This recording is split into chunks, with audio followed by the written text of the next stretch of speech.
joining us from. From across the world, we'd like to know where you're joining us from. So in the comment section, I just want you to put in there where you're joining us from. For instance, Sheyi from Lagos, Nigeria.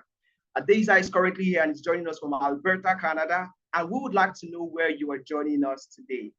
Aimwa is joining us from the United States. That is beautiful, fantastic. I can see Elo from Dallas, Texas. That makes so much sense. Who else is joining us? Let me see in the comment section. Amazing. I can see Kelly from Lagos, from Magodo, from Ireland, from Ghana. I can see Peter from Ghana. It's amazing. And for me, from my part of the world, it's the weekend right now. I can see Engineer IK from Ontario, Canada. I can see Cynthia from the UK. I see you, Fumi, from the UK as well. Adebanke from the UK. I see Jenna from the UK, Emmanuel from Lagos, and a ton of others joining from different parts of the world. Right, Benin. Oh, amazing. We have someone else from Nigeria, Benin City, from Abuja, the capital city, Poland, amongst others. I love the interaction that's happening right now in the comment section, and it makes a whole lot of sense. I was saying something earlier, it's the weekend, and you know, people always look forward to the weekend, particularly professionals like yourself. We always look forward to the weekend, but it's a time for us to relax. It's a time for us to take a breather rather from work and get refreshed for the coming week. So I would want to know from your end, maybe I would like to start from Adeza. I would want to know from Adeza's end, in just one word, all right? You just make use of the comment section. I can see Chukwemeka Ipa from Brazil. Fantastic. So in just one word, I want you to tell me how your weekend has been in one word. I'll start from myself, then I'll go to Adeza and I'll put my eyes peeled on the comment section to read out how your weekend has been. Adeza, okay, I'll start from myself. I'll start from myself. My weekend was relaxing. I had a whole lot of time to relax this weekend. I was intentional about resting, and it has made so much sense for me. All right, for Adeza, he said his weekend has been refreshing. Refreshing, that's amazing. Okay, Aimwa, your weekend has been short. Oh, I'm so sorry. I know that feeling. I think I do. I understand the feeling. But Ineka, your weekend be short.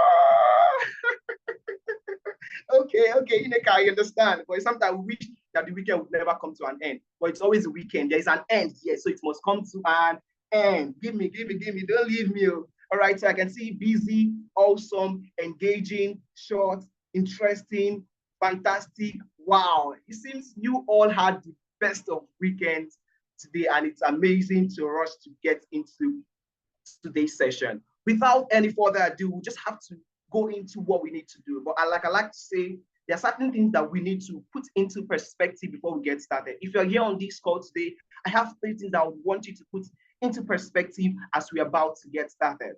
The very first thing is our readiness to learn. You see, today we have our founder, the founder of Analyst, to share a couple of things with us. And these are privileges that comes once in a while.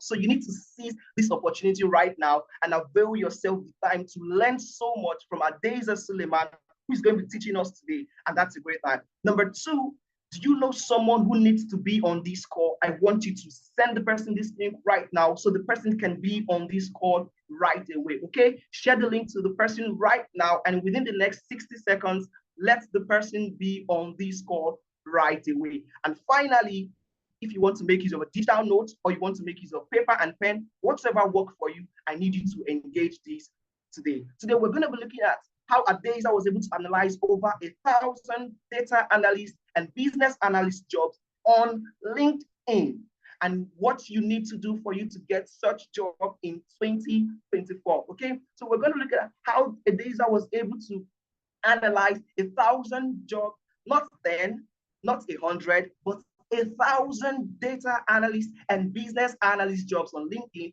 and what you need to have to get a job in 2024. You see, this is promising already, and you wouldn't want to miss out on that. Okay, we're going to look at, first of all, consider his findings.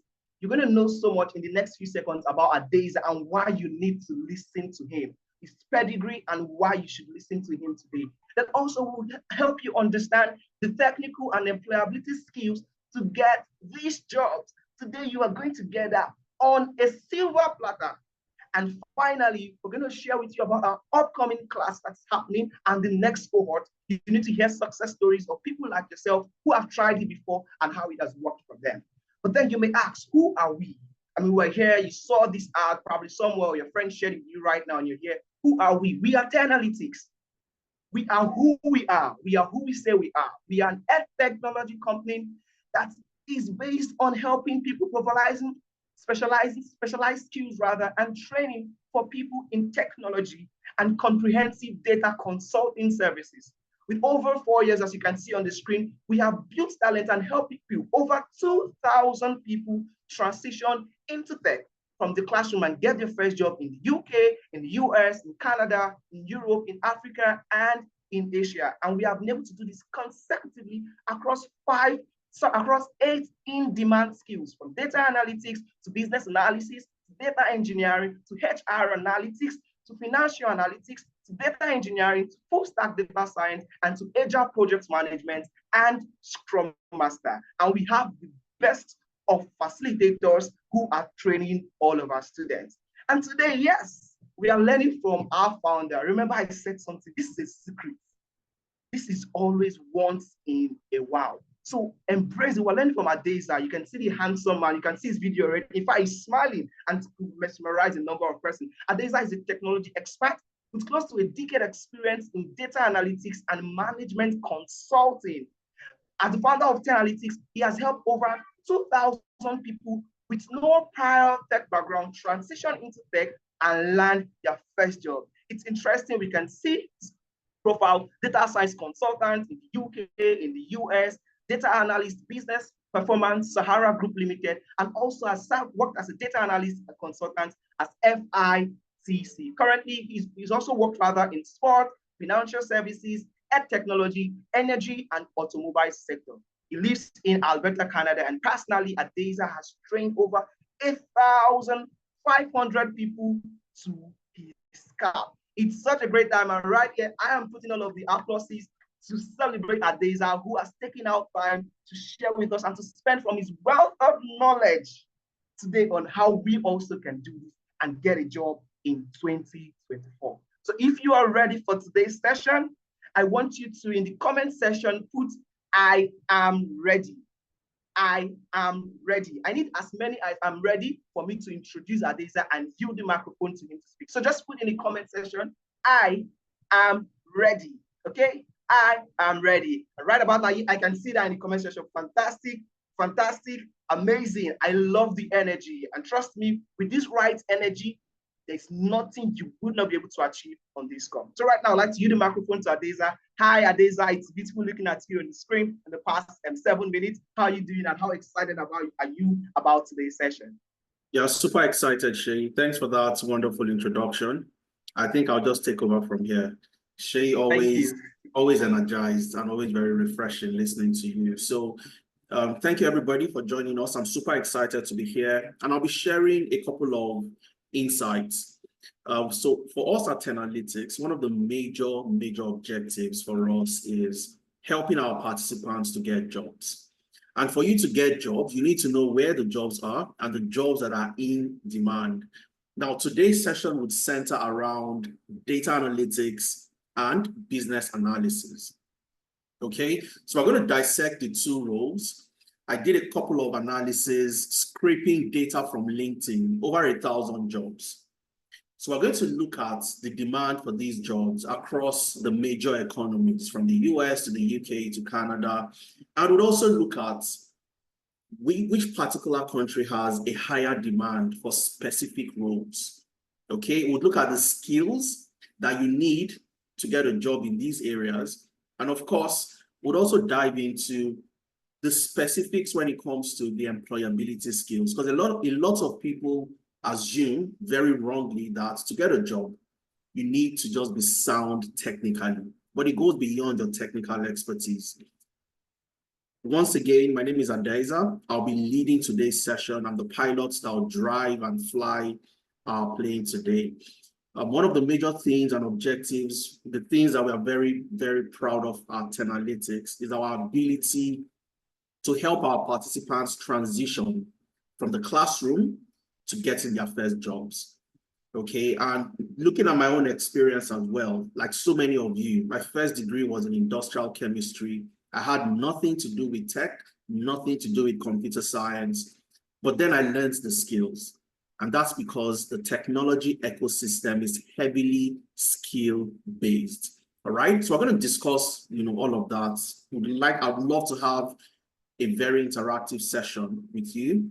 Okay. So we'll have about 30 minutes to 45 minutes of questions and answers. So if you have questions, please feel free to make a note of the questions, and we'll take them before we wrap up our session today. Now, before we dive into the main meat of our session, I want to ask you, and I want to find out from you, which of these career paths are you interested in? The business analyst role or the data analyst role? Just type into the chat.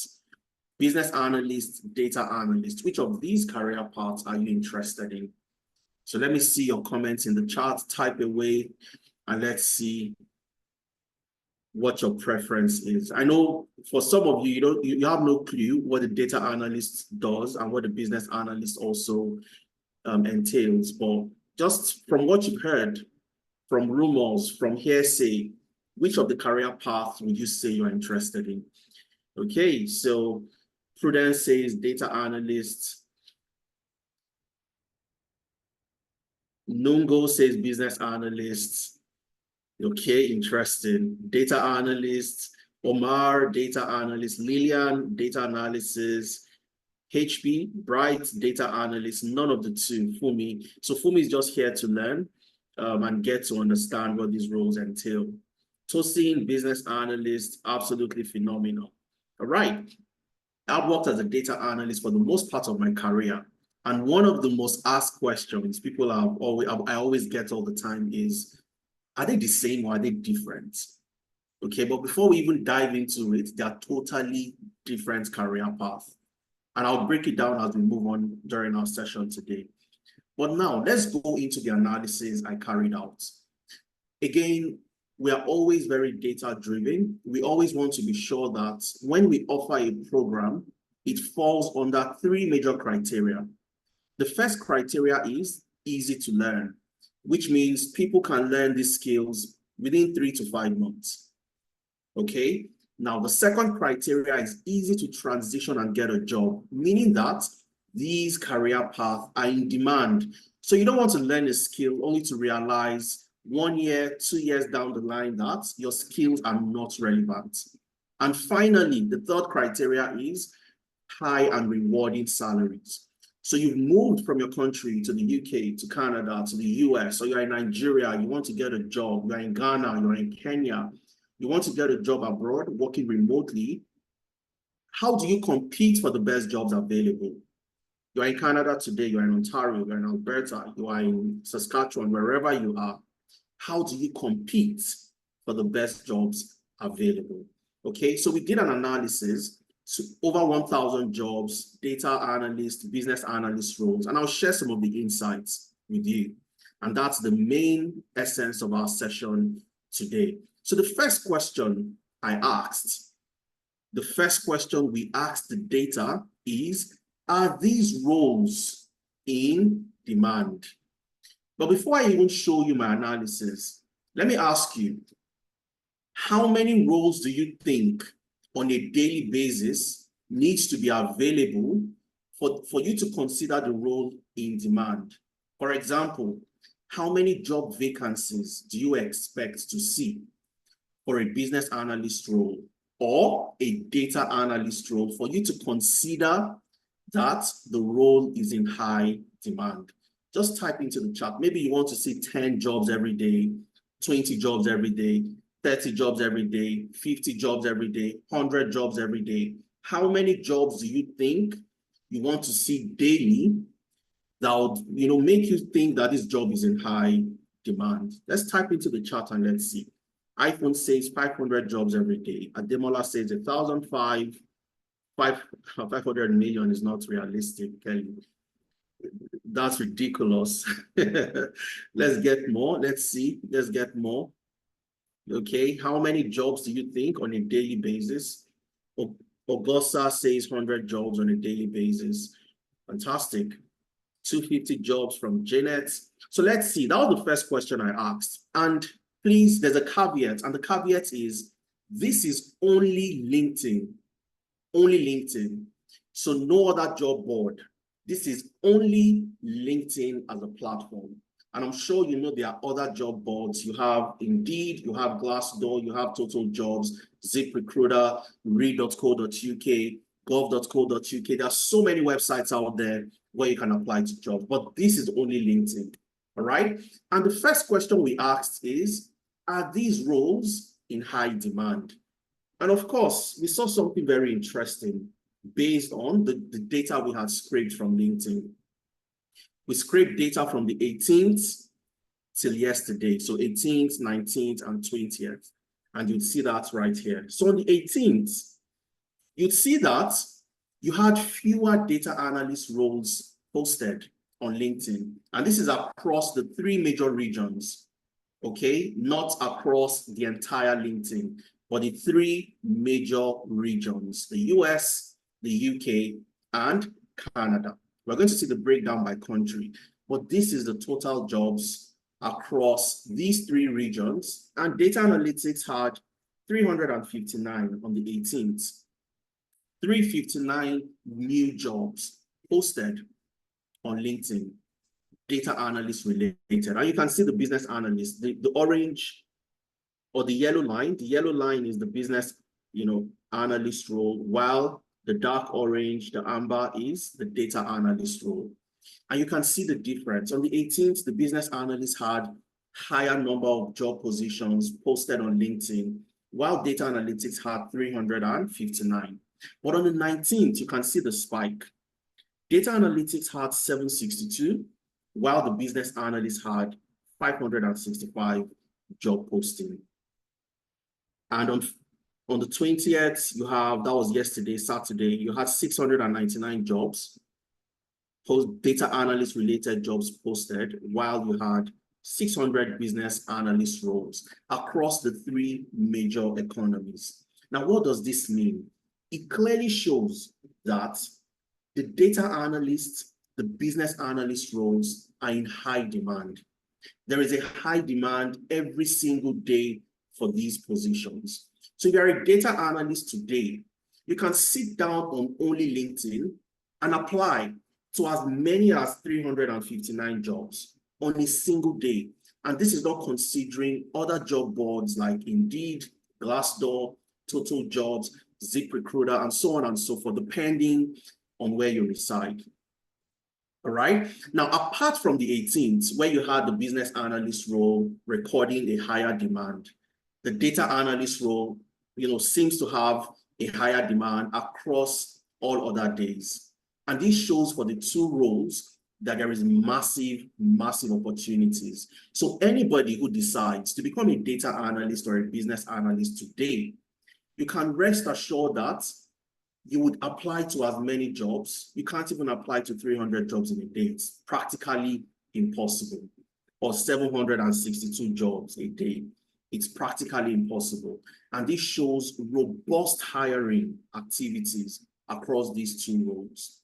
Now, the major problem why people don't get jobs is not because they can't apply to the jobs, but it's 2 major reasons. 2 major reasons. And the first reason is people are not applying to as many jobs out there. As a data analyst, as a business analyst, you are not applying to jobs. And there was a study done to show the talent shortage across Europe, across different regions. And the major reason for the talent gap is low application for jobs. And it even goes a little bit further. And this is where you'd see a lot of the Africans, people of the Black community, going into other areas. Areas like the health and care industry, the care, the personal care worker, the domiciliary care, the warehouse jobs, the jobs that are a bit easier to get, but then you don't have career progression. And what we always preach this for the last 4 years, there are jobs available out there in the tech ecosystem where you get the best jobs, you have fantastic career progression, and so on and so forth. I got my very first data analyst job working on projects for companies in the US while I was still in Nigeria. And we have so many other participants who have gone through 10 Analytics. They are in Nigeria, they work for companies in the UK, companies in the US, and so on and so forth. And I'll share some of the success stories with you. Apart from the fact that people don't apply to jobs, the second major reason is because people don't have the right skills to get these jobs. And at a point, I fell within that category. So I was learning everything, but learning nothing. Okay, and this is why it's important for you to have a structured learning approach. So I did a lot of the things some of you would have done in the past, or some of you currently still do.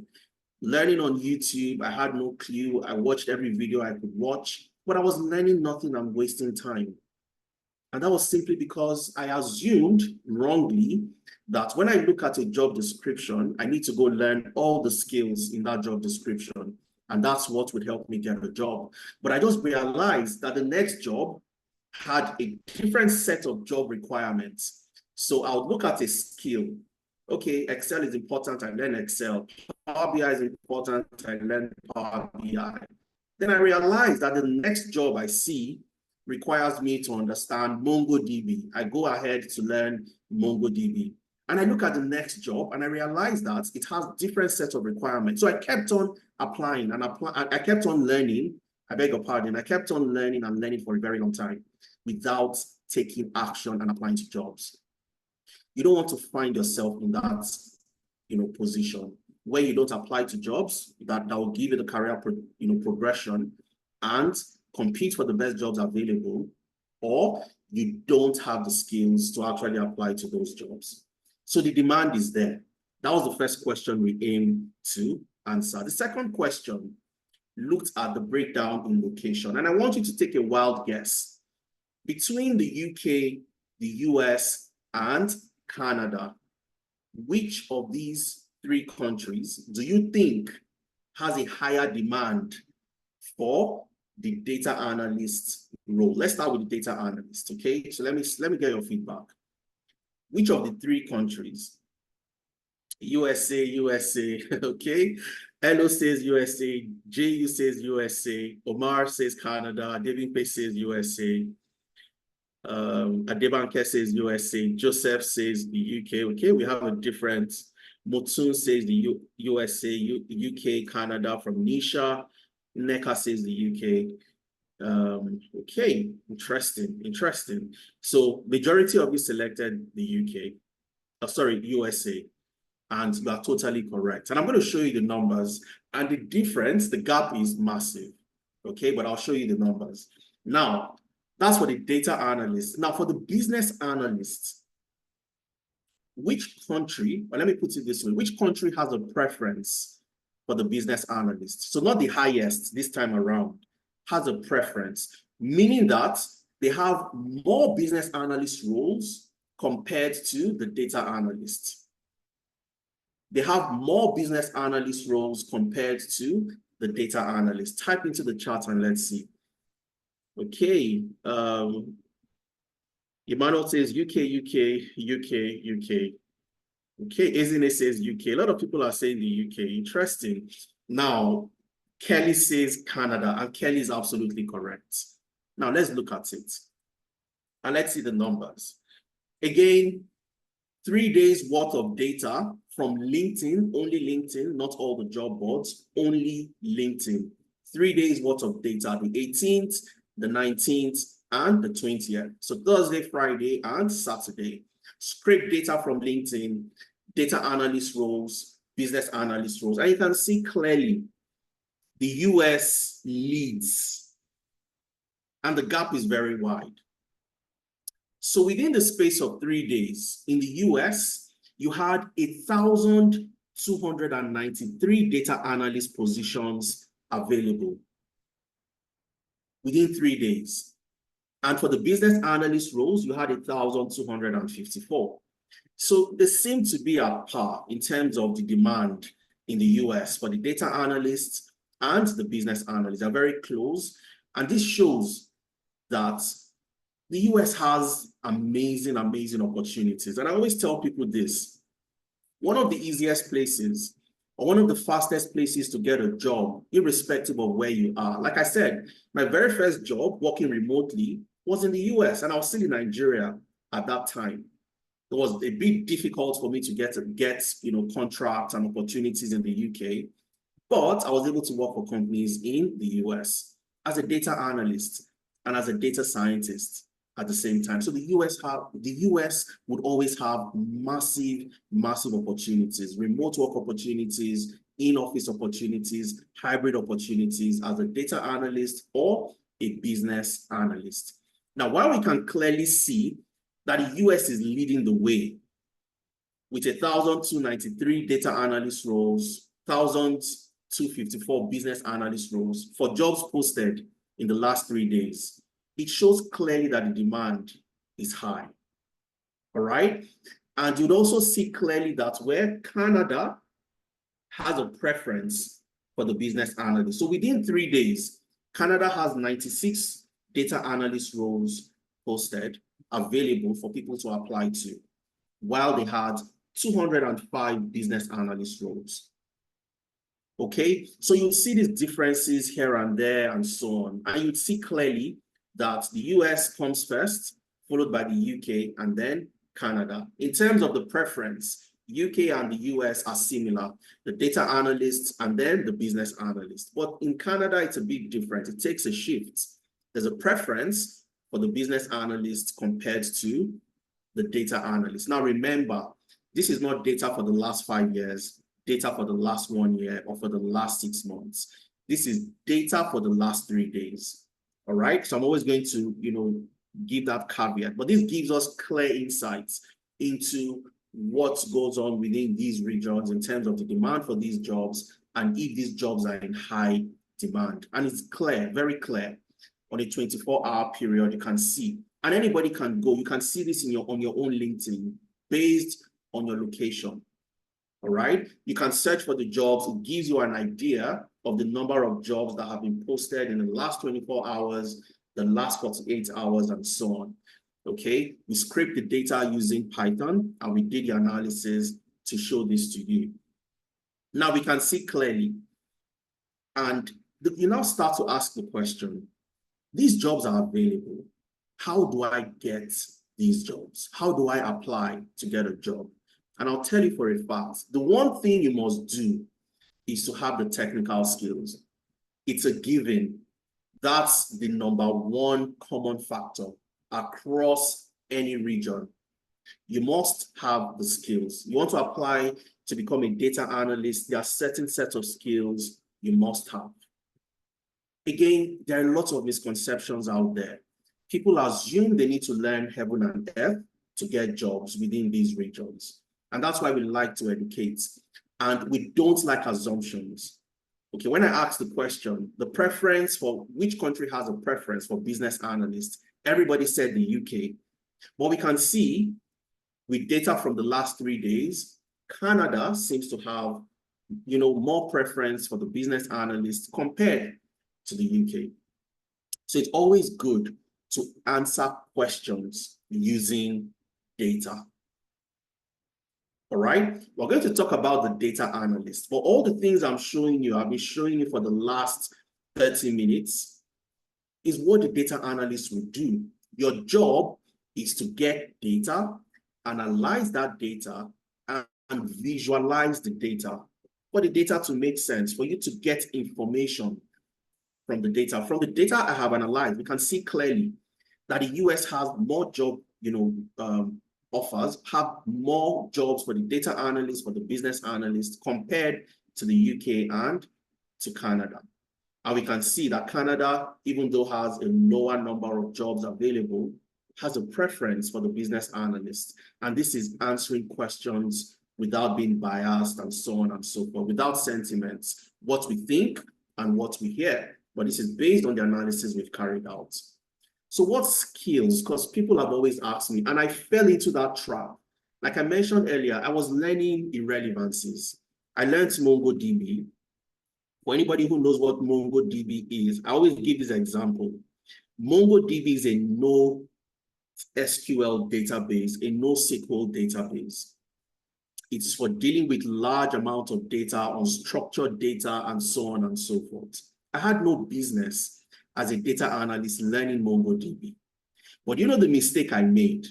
The mistake I made was simply looking at job requirements. And I see a job requirement today, and I see that that job requirement had MongoDB. I'll go learn MongoDB, only to see another job requirement that does not require MongoDB. Now, I worked as a data analyst for the last decade of my career, my professional career, and I never had to use MongoDB for 1 day, for 1 minute. So it was time wasted learning a tool that I had no business learning. And there's so many people that fall into that trap. You learn the things that are irrelevant and you wonder why you cannot get a job. So part of the things I also try to analyze, to show to you today, which skills do you need? The in-demand skills across all the jobs analyzed. Which skills has a higher frequency across all these jobs? So looking at the data analyst, looking at the business analyst. But let's start with the data analyst. All right. And let me ask the question again. So let me get a feel of what you guys feel. Okay, let me get a feel of what you guys, have in mind. And remember, for you to get the recording of today's session, for you to get the slides I'm presenting, have access to all the materials, you need to fill the attendance form. Okay, you need to fill the attendance form. So fill the attendance form, and this will give you access to all the materials for today. Very, very important. Okay, now let me ask, as a data analyst, tell me the top 3 skills you need to have. Type into the chat. Top 3 skills you need to have as a data analyst. Okay, top 3 skills. Just type this, comma, this, comma, this. Let's have the top 3 skills. The top 3 skills you need to have as a data analyst. Type into the chat. I just need 5 comments. Okay, Paul Additional says Excel, SQL, Power BI. All right, Excel, Tableau, SQL from Tatiana. Carlos says SQL, Power BI, R.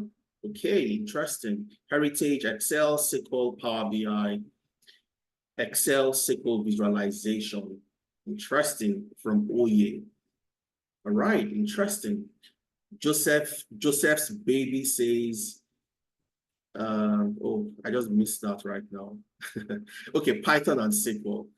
So we'd have different opinions, and these are opinions, and opinions don't matter. That's the reality. Your opinion only matters when you're an expert. And I've met so many people that assume they need to learn heaven and earth to get a job. But let's look at the common skills available. I love that word, analytical, Deborah. So let's look at the skills you need to learn as a data analyst, all right? So as a data analyst, the most in-demand skill you need to have is what? Excel. And I'll tell you for a fact, somebody who has worked as a data analyst for the most part of my career, Excel is so underrated. And people love the fancy tools. They love to hear about Python. They love R, the fancy names. But guess what? Most of the things you need to do as a data analyst, get data, analyze, visualize, just like I've done, and I'm showing you today, 80% can be done on Excel. And this is something you use on a day-to-day basis. Most parts of the work you'd have to do can be done on Excel. And you'd see that Excel ranks number 1 when I filtered from the highest frequency to the lowest frequency. Okay, Excel is number 1, followed by Power BI. Somebody mentioned data visualization. So when you talk about data visualization, Power BI is one of your number 1 tools. In fact, it's the number 1 when it comes to business intelligence tools. So compare that to Tableau. Power BI is number 1. All right. So Excel, Power BI, and SQL. So for those of you that mentioned Excel, Power BI, and SQL, you are definitely right, and you're on the right track. Then you need to learn Tableau. You need to have analytical skills. Very, very important. Analytical skills. I'm going to make a video tomorrow. It's going to be on my Instagram. And that video will talk about things people ignore. And that's because you've not learned the fundamentals. A lot of people just learn Excel, they start building dashboards, they learn Power BI, they start building visualization. The most important part of your role as a data analyst is solving problems. And you need to know how to get to the roots of that problem. You need to know how to use different analytical techniques, different problem-solving techniques, the 5 whys, the McKinsey model, the prioritization matrix, and so on and so forth. Using the CRISP DM framework to get to the root cause of problem, break problems into multiple parts, know that you are solving the exact problem. You know if you have the data to solve that problem by asking the right questions. So how do you even ask the right questions? Everything falls under analytical skills. Very, very important. Then you have data visualization, and then Python comes the last.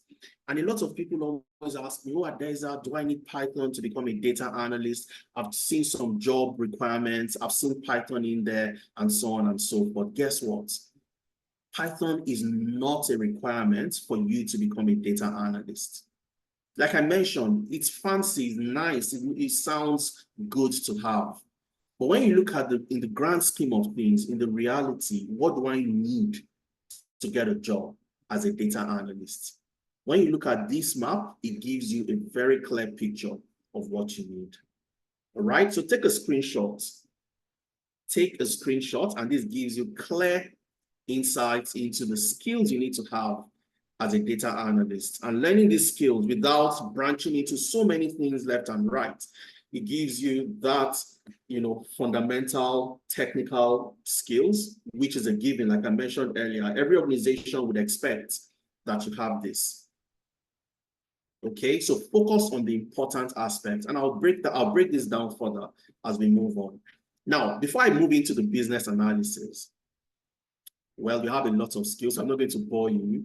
All right, I'm just going to move in down there, show you as a business analyst. And you start to realize that as a data analyst and a business analyst, you have 2 different responsibilities. And you see that from the skills. And I'll go ahead to explain the difference between the data analyst and the business analyst.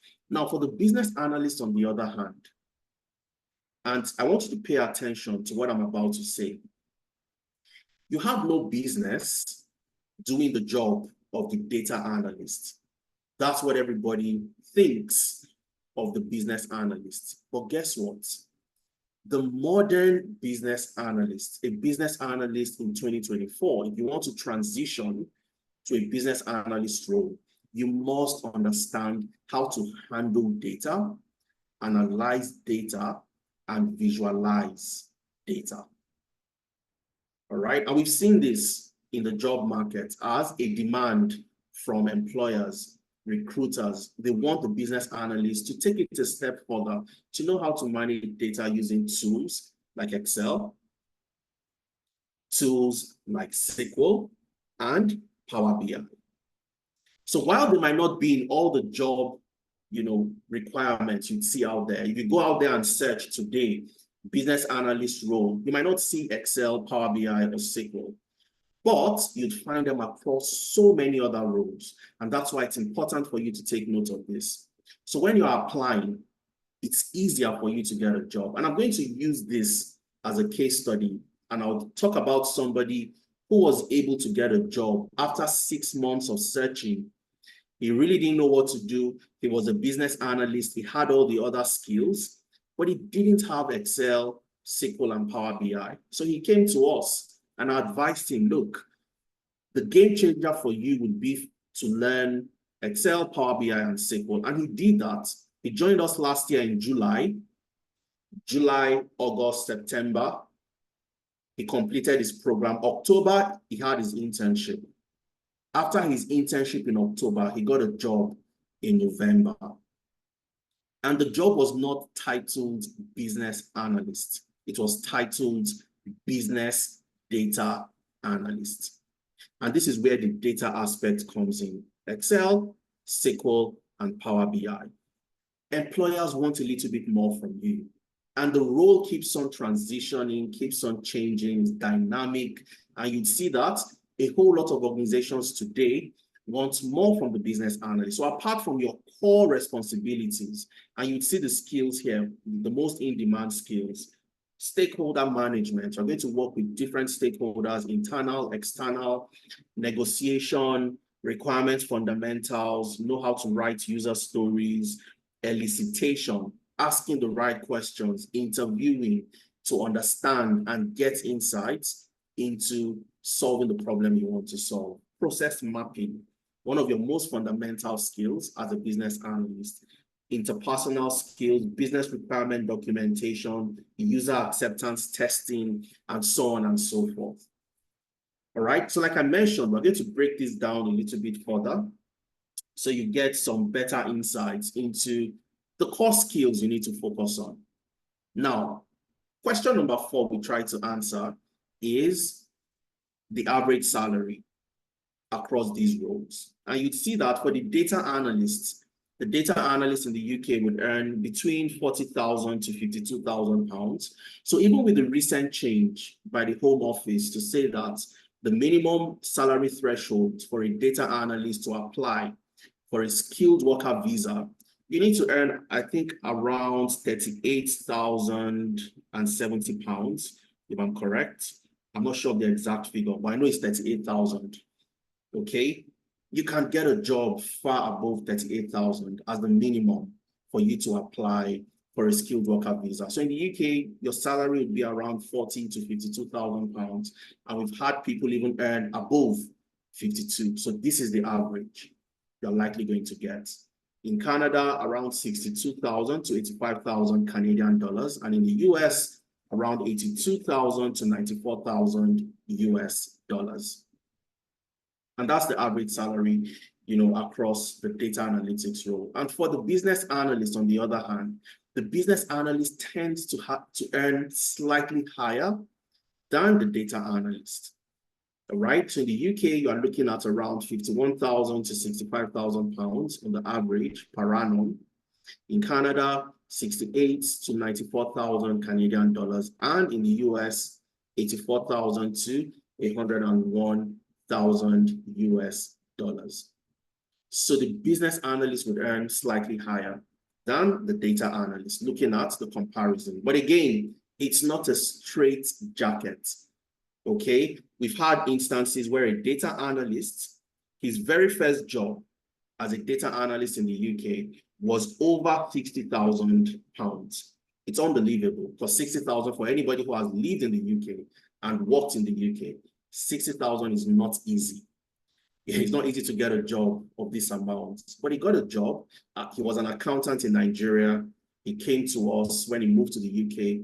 He was a dependent. His wife was studying in the university. He was a dependent. He did our data analytics program, and he got a job with Cognizant in the UK, one of the largest data consulting companies. And today, he earns over 60,000 pounds.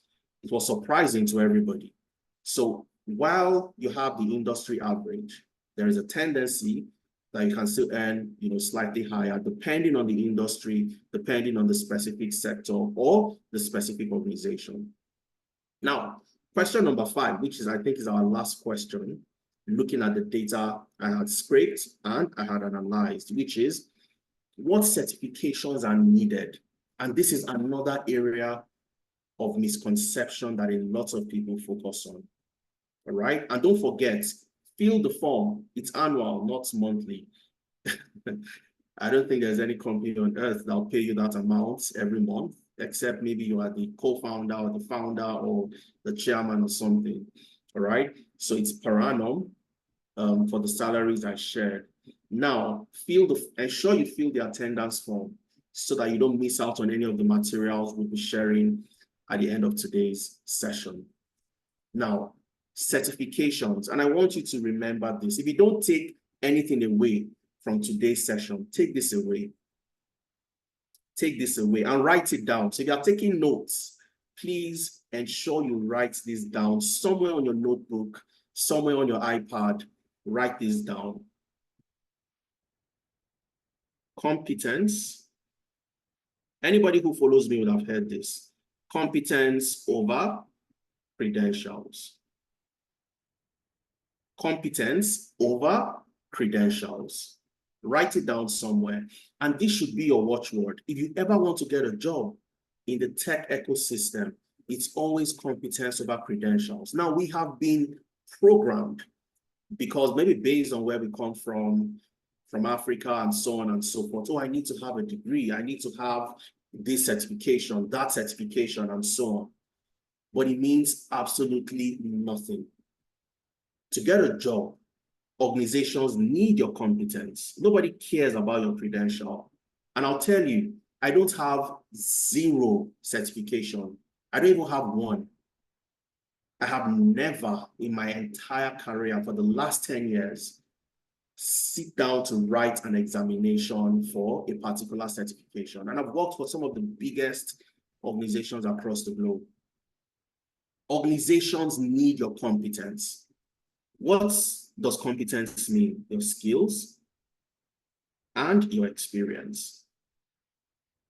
So you can have all these certifications in the world, but we meet during an interview and we are given a data set to analyze and do a presentation of the insights. Your credentials would mean nothing at that point in time. And recruiters know that people sit down to write exams for people today. And I've met with so many people that have certifications. Oh, I have a business analyst certification, but can you do the job? Can you map out a process? Do you know how to use Jira to track project deliverables? Do you know how to use Trello to track tasks, your team members working on projects? Can you use Confluence for collaboration? Do you know how to use Power BI for data visualization? They can't, but they have a paper that says, I'm a qualified this and that. And I always ask this question. You want to build a couch in your living room, and there are 2 people you are considering. One of them has certification to show that he has been trained or he has gone for, has the skills to build a couch. And the other person has a showroom. The showroom has the couch that they have built over the years. Amazing couch. You can feel it, you can touch it, you can look at it and see what they have built. Who would you give the job to? The person that has a paper that states that they can do it, or the person that has actually done it? You give the job to the person that has done it, and you can see the quality of what they've done. And that's why your competence is important. You need to be so skilled that they can't ignore you, and you need to have experience and show that you have experience. And how do you show that you have experience? Portfolio. You have a portfolio of the projects you have worked on. All right? And you don't need to go to the office. You don't need to enter the train, drive to the office to get experience. You can get experience by working on what? Projects. And this is one of the major misconceptions that people have. Oh, I need to have this certification, that certification, and so on. But at the end of the day, you realize it has not helped you get a job in any way. Or you have a master's in this, master's in data analytics, and so on. That means nothing, absolutely nothing. It's good for your profile, for you to brag, your bragging rights. Oh, I studied in the UK. I can brag to you, for example, because I have a master's in big data science from the University of Bradford in the UK. So I can come and say, guys, my name is Adeza Suleiman. I have an MSc in big data science and technology from the University of Bradford in the UK, blah, blah, blah. Okay, it's for your bragging rights, but it doesn't help you get a job in any way. And that's what I love to tell to people. Rather than focusing on credentials, remember this: competence over credentials. And we also saw that from the analysis we had done. None of the jobs posted required or mentioned anything certification. None of the jobs mentioned anything certification. All right, but you see the skills, what you need, you see the responsibilities, what you do, and what is expected from you. But none of the jobs requested for anything certification. So remember, and put this at the back of your mind: competence over credentials. So you start to ask the question, all right, Adeza, you've looked at LinkedIn, you've analyzed data on LinkedIn, And we do this analysis every year, not only on LinkedIn, we do a broader analysis across different job boards at the end of every year. And we use a report to validate the analysis we have done.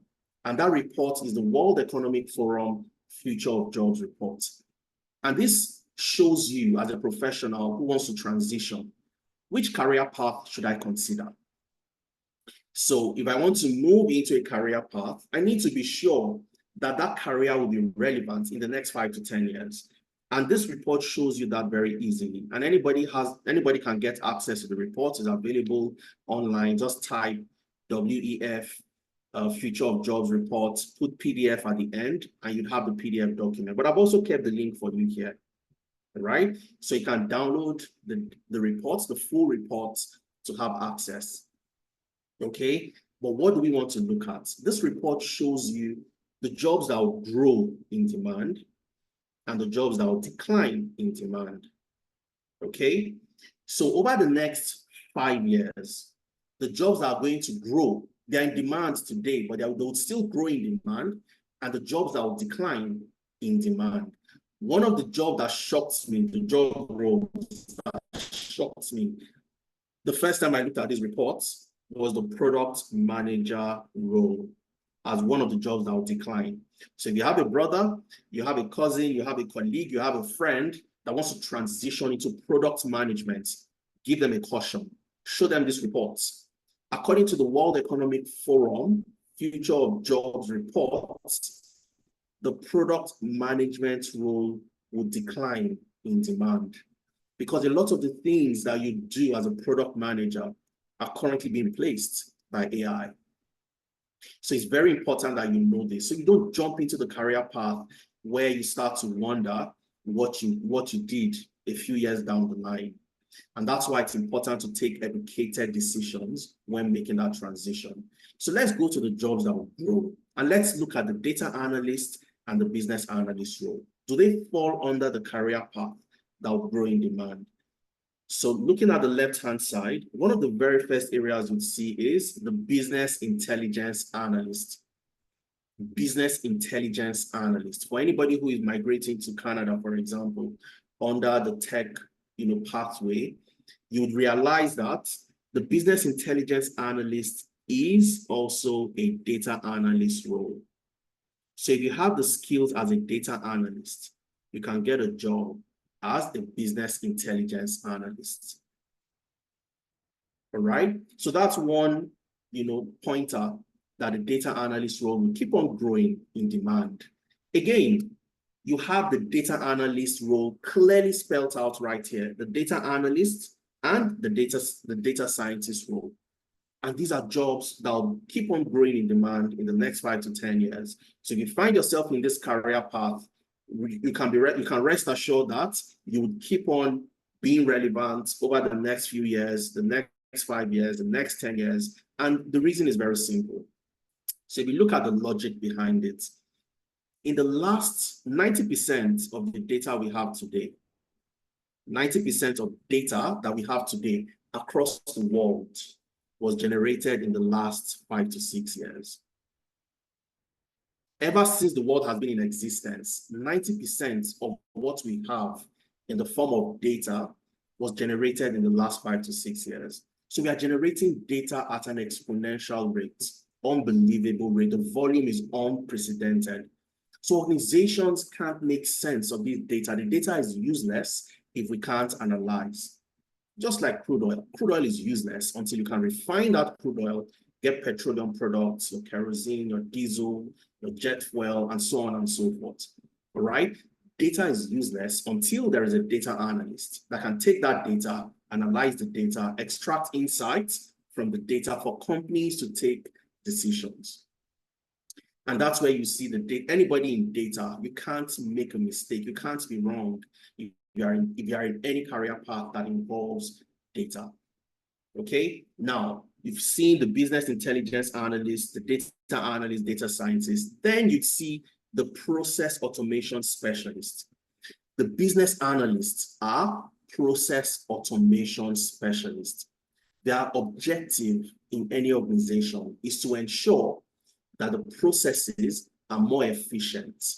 Things that will take 1 week can be reduced to take 1 day by automating the process, making the business increase their revenue generation and reduce costs, essentially making the business more efficient. So when you see anything process automation, that's business analyst related. So if you find yourself in any career path like this, and of course, if you go through the list which you have access to, you'd see the data engineers, you'd see the big data specialists, you'd see the AI, machine learning, and so on and so forth. And these are career paths that will keep on growing in demand in the next, 5 to 10 years, in the coming years, simply because of the trend of where the world is going, the amount of data we are generating, and so on and so forth. So you've seen that these career paths are in demand from the jobs available on LinkedIn. Over 1,000 jobs analyzed, data analyst, business analyst.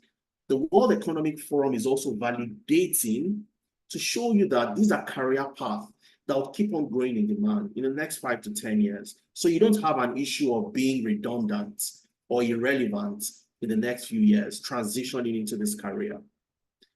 The question you start to ask is, are there people that have done this before and transitioned?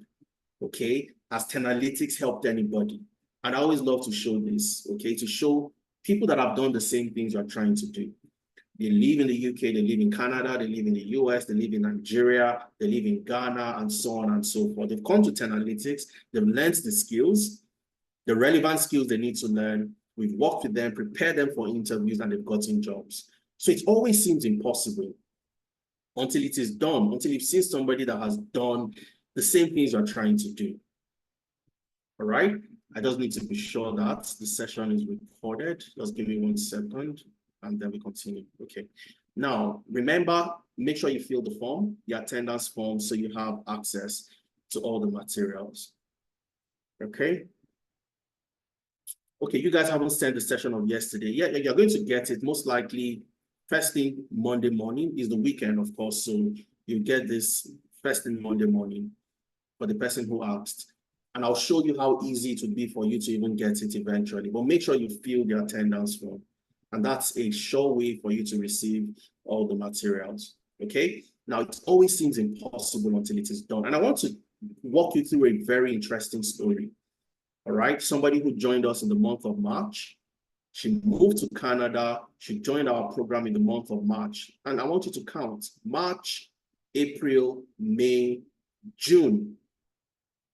June, she had completed our program, her internship, and in July, she started her new job as a performance analyst in Canada. Okay, and her name is Busola. So let's look at Busola's story first of all. So Busola joined our program in March. She had a job as a performance analyst with Desjardins. Desjardins is one of the largest financial giants in Canada. She got the job in the month of June, and she started and resumed her role in July. All right. Now, I'm going to walk you through the timeline of how Busola got this job. So Busola sent me this email. That was on the 6th of June. You can see that right here. Saying that, hi Adeza, I trust you are doing well. My name is Busola. I'm in the March, you see C2403. 03 is March 2024. I'm about to get this job. All right, I'm done with the interviews, and now they have requested for a reference. I want to notify you that I'm giving out your email and the name of the company. So what we also do, like I said, the focus is on getting the job, not just on learning the skill. Learning the skill, a lot of people can do that anywhere. But in getting the job is a different ball game. So this is Busola saying that I need a reference. They have requested for a reference. I'm going to give out your email. I'm going to give out the name of the company. That's Tenalytics and so on and so forth. Okay. And I'm just letting you know, I'm getting the job title is performance analyst. Look out for the communication and so on and so forth. Okay. Now, of course, we write references to show, and I'm going to explain that a little bit further. So that was Busola sending me the email. Then the organization, eventually sent the next day. She sent the email on the 6th of June, 7th of June. Desjardins sent an email to request for a reference. All right. And Busola got the reference, got everything she needed on the 24th of June. So there was a confirmation. So requests, sent me the email, the organization requested, sent an email. Of course, you see this is in French. Okay, so the English translation is below, down writes the email, but they simply wanted a reference for Busola. And I sent the reference, wrote a compelling reference for Busola, and she resumed her job in July. So this is Busola saying, good morning, Adaiza. I wanted to update you on the reference you assisted me with. I got an offer from them on Friday and I agreed to it. Thank you very much for the support you provided at Analytics. And that's Busola's story. Very interesting story. Joined us in the month of March. She started in March, April, May, June. She got the offer in June. And in July, she started the job. And that's one story out of so many. You have Toyin. Toyin moved to the UK, doing her master's. She had a medical background, and she joined our data analytics program. Today, Toyin is a benefits analyst. She got a job with the NHS as a benefits analyst. Working with the NHS, full visa sponsorship. The NHS gave her a COS, sponsored her, and today she works with the NHS as a benefits analyst after completing our data analytics program. You have Benga. Benga lives in Poland. For 2 years, Benga couldn't get a job. He struggled. He reached out to us, joined our data analytics program. We worked with him, prepared him for his interviews, and so on. All through the recruitment phase, we worked with him, and Benga got 4 offers. 4 offers. He selected the one that gave him the best in terms of, hybrid work, best remuneration. And today, Benga is a business data analyst in Poland. You have Tosin. Tosin works as a credit card fraud analyst, as a fraud analyst in the UK after joining our program. And he currently focuses on helping the organization prevent credit card fraud. He joined our data analytics program and he was able to make this transition. We worked with him, prepared him for his interview. For those of you that joined early, you'd have heard, either Benga or Tosin talking. Oluwadamilare started this job April as a sustainability data analyst, joined us late last year, got this job in April, started his role in April 2024 as a sustainability data analyst after completing his program with us. And I have the links to the videos for you to listen to them because it's very important. It's easy for you to relate to people who have done the same things you're trying to do. So what I'm going to do is I'm going to play one video. I'll play a video of Oluwadamilare. You listen to Oluwadamilare, and this will give you some insights into what Oluwadamilare has been able to do, how he joined Analytics, completed his program, and got this job. Okay, so and the role Analytics played. It's a 3-minute video, very short video. I'll play this video very quickly, and then we'll wrap up our session, going to the Q&A, and I'm sure you have so many questions to ask. So I'm going to click on this link, all right? And it will take us to Damilare's video.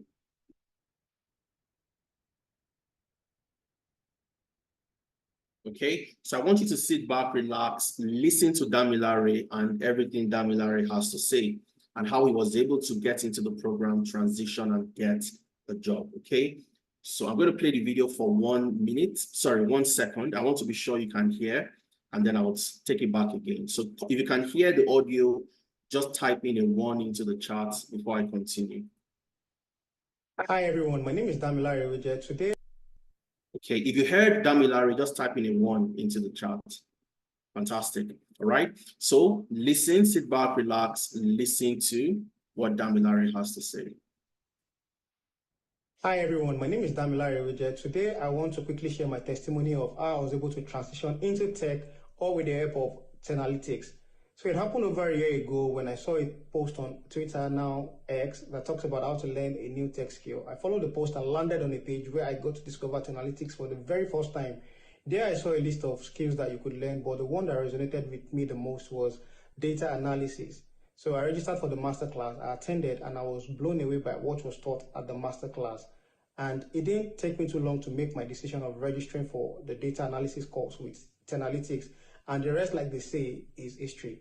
So for me, it's been an amazing journey learning with Analytics because I've been able to learn the intricacies of data analysis, all with the help of Analytics, putting together seasoned instructors that will take you from zero or whatever level you are to becoming a master at any tech skill that you decide to learn with them. Also, with Analytics, I've been able to learn how to use tools like Microsoft Excel, BI tools like Power BI, Tableau, and even SQL to analyze data in a more robust way and also give actionable insights and recommendations into my findings after my analysis. And beyond the learning, Analytics have put together awesome mentorship sessions that has helped me personally to position myself out there for jobs and also helped me to optimize my LinkedIn page and profile where recruiters now reach out to me for jobs as well.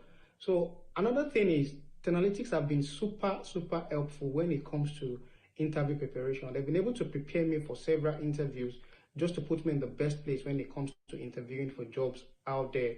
So Analytics have been super helpful, and this is something that I don't think is common out there, where you see people teach you these tech skills and still stick with you until you're able to land a very good job.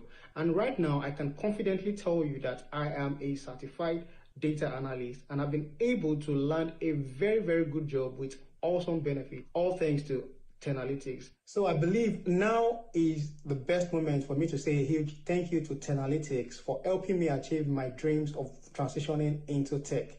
Because if not for Analytics, I don't know where I would have been. So I want to say a very big thank you to Analytics for helping me achieve my dreams. To wrap up, if you're looking into learning any tech skill, don't look too far.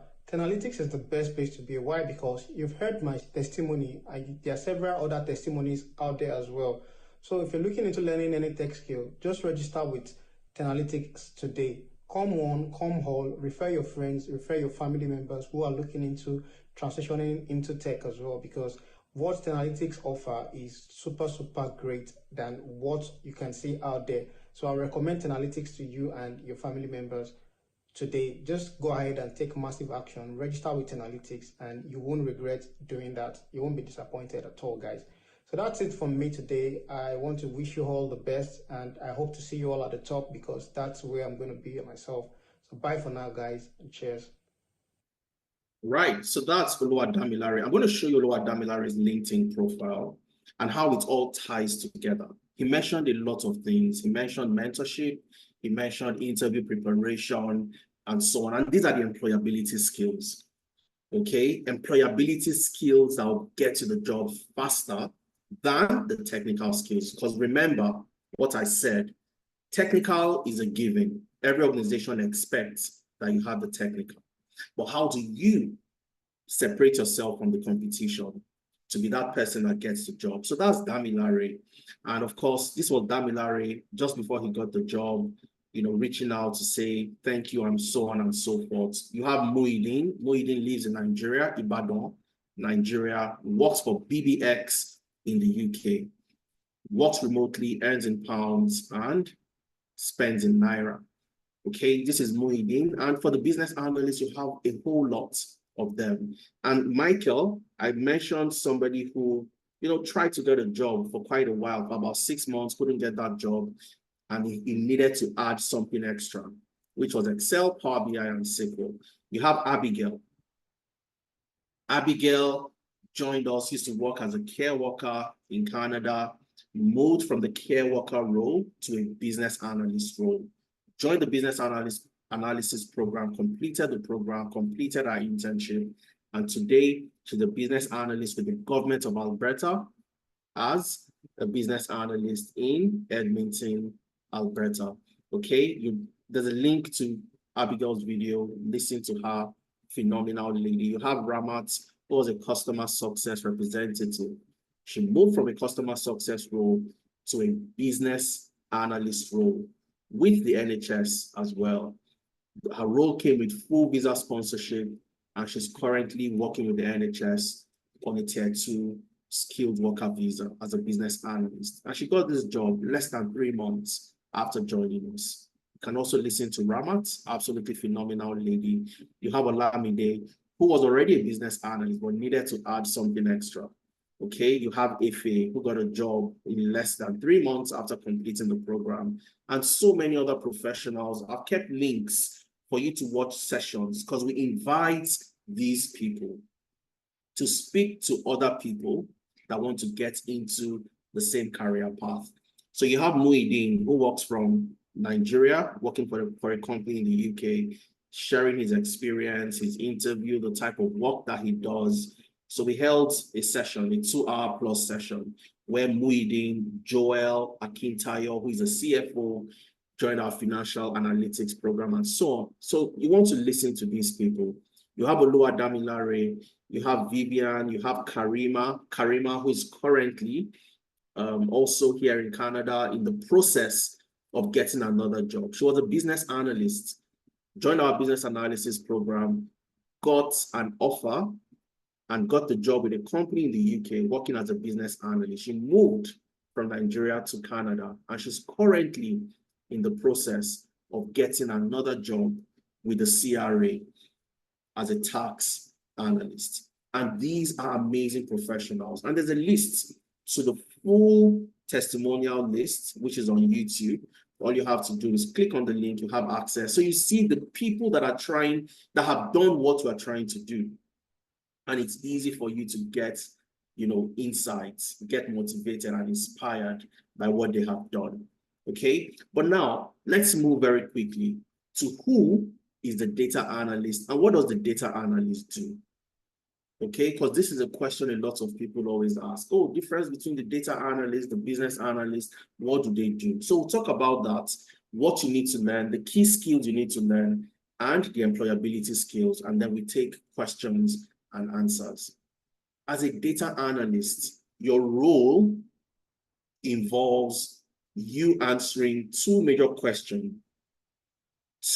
questions for any organization. All right? Your role is to take data and help an organization answer the question, what happened? Okay, what happened? That's a question you have to answer as a data analyst. So if Netflix wants to know the number of new customers they have gotten from January to June, your role as the data analyst is to get the data and help them answer the question, what happened between January to June in terms of the number of customers they have gotten. So the data analyst will do some of the things I've done, the charts I have shown you, and so on and so forth, okay? The charts I have shown you, and draw a chart that looks like this. So you have January, you have February, you have March, you have April, you have May, and then June. And in the month of January, you'd see that, oh, we got 500 new customers or 500 new subscribers. In the month of February, it increased to 600. In March, it increased to 800. And then in April, it dropped to 580. In the month of May, it dropped again to 550. And in the month of June, it increased to 1,000. Similar to the chart I showed you, you saw Canada, data analyst, business analyst. These are the type of things you do as a data analyst. So you draw the charts to show Netflix subscribers from January to June, and it looks like this. So you see where the number of subscribers increased, you see where it decreased. So this is what happened. Any organization would want to know what happened. As a data analyst, you gather the data, analyze the data using Excel, Power BI, Tableau, and so on and so forth. Visualize the data to show what happened. For anybody who sees what happened, you'll be curious to know, what did we do between January and February to increase number of subscribers from 500 to 600? Because if I know what happened, what I did, why that increase happened, I can replicate the same thing across other months so that we keep on increasing our number of subscribers. So why did we have an increase from January to February, from February to March? And then we had a decline from March to April. So I'd also want to know, why do we have that decline? Because if I know what we did wrong, I can stop it from happening in the future. So when you know what happened, the next question you need to answer as a data analyst is, why did it happen? Okay, why did it happen? So you still use your data, you go further, dig down deep into your data to find trends and patterns and so on, to tie what happened into why it must have happened. All right, and these are the two questions you answer as a data analyst. So your responsibility involves you analyzing data, all right, interpreting the data to generate what? Insights. Insights is also information.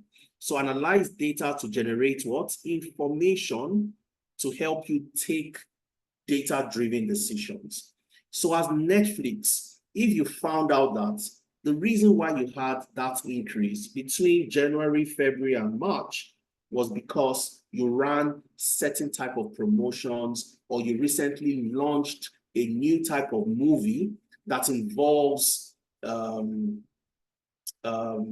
Cruise, for example. A lot of people like Tom Cruise. They love Tom Cruise. So you want to put more Tom Cruise movies. You want to run more promotions and so on and so forth, knowing why that thing happened. So you want to tie what happened to events and patterns within your data to help you know what to do going forward, to keep on improving performance and so on and so forth. And those two questions, never forget, as a data analyst, you get data, analyze the data, get information from that data to help you take decisions. All right? So you answer what happened, which is also referred to as descriptive analytics. So write this down as well.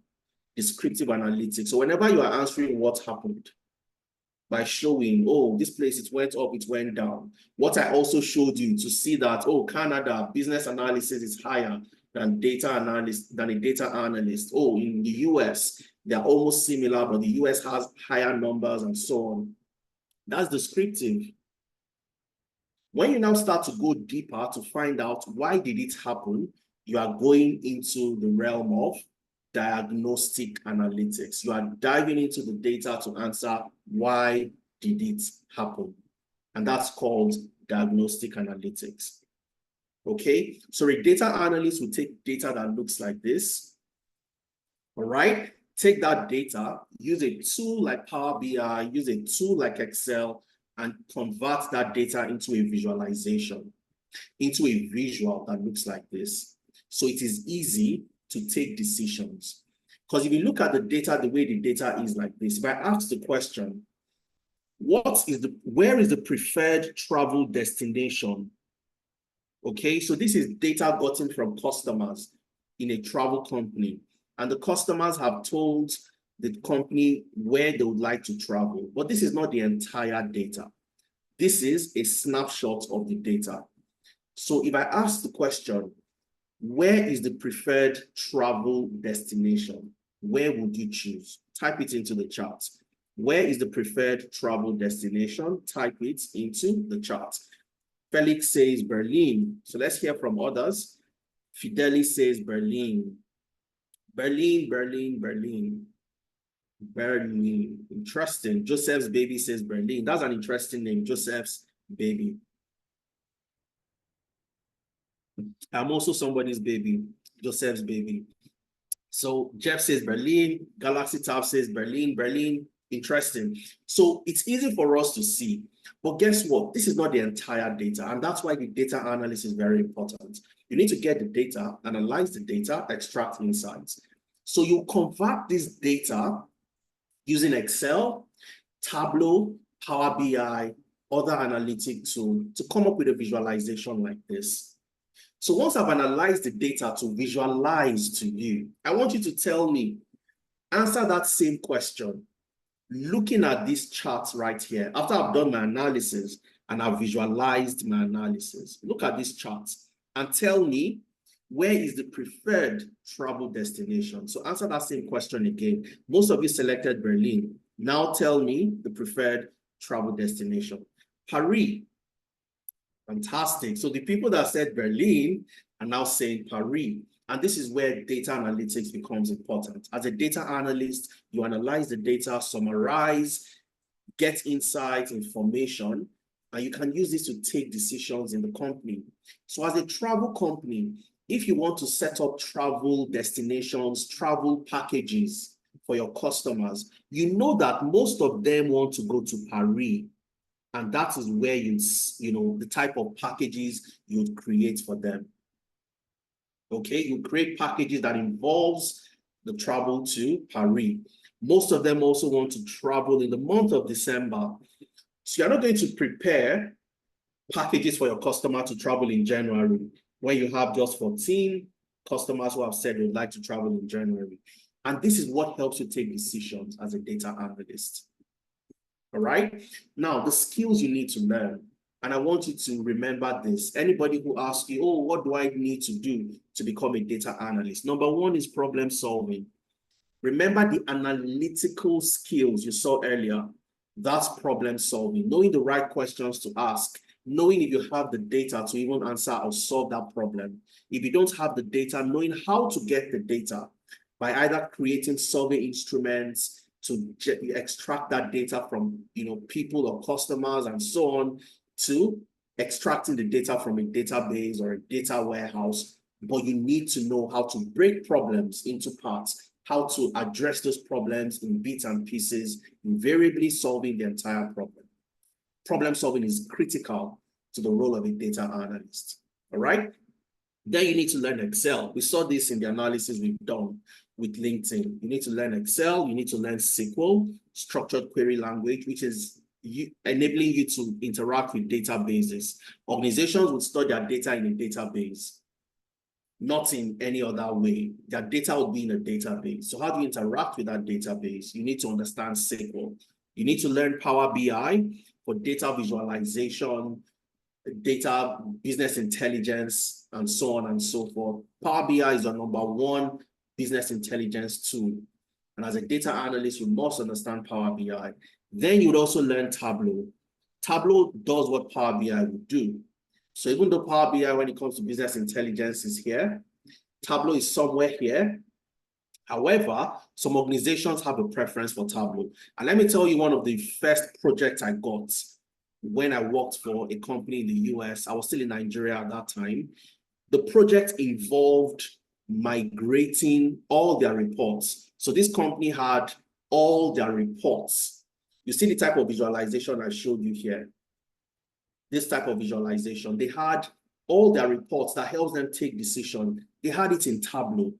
They wanted somebody who knew Tableau and Power BI because they were migrating from Tableau to Power BI. So they wanted to translate all those reports in Tableau to Power BI.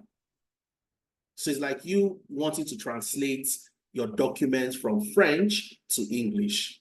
Okay, so that was the first project I got, and it was fantastic. All right, good paying, fantastic project, and it opened me up to so many other opportunities. And that's why I always advise, as a data analyst, you must know the two. Power BI, so if there's a preference for Power BI, you know you are covered. If the company has a preference for Tableau, you know you are covered. All right, so I worked on that project, helped them translate, move all their Tableau projects to Power BI. You need to also learn data storytelling, which is communication. You having the ability to communicate your findings to your stakeholders, to your line manager, to your director, the people that will take the decisions, because you won't take the decisions. You do the analysis, you show it to them, you make your presentations, and they will take the decisions based on your findings. Oh, people would like to travel in December. Their preferred destination is Paris. This is that. So you show them, present it in a way that is easy for any non-technical stakeholder to understand, and they would go ahead and make the decision. All right. You also need to learn AI for data analytics. You can't run away from AI today. You can't run away from AI. And let me shock all of you. Let me shock you. Okay, let me go back a little bit and let me shock you. All right. Just give me 1 second. I know I'm also looking at the time, but I want to shock everybody here today very quickly. Now, what tool did I use to analyze this question number 3? I want you to guess in the chat. What tool did I use to analyze? Just as baby say, shock us. So let me shock you. So what tool did I use? So I'll start from question number 3. Type into the chat. Let me hear. Cynthia says Excel. Let me hear from others. Type into the chat.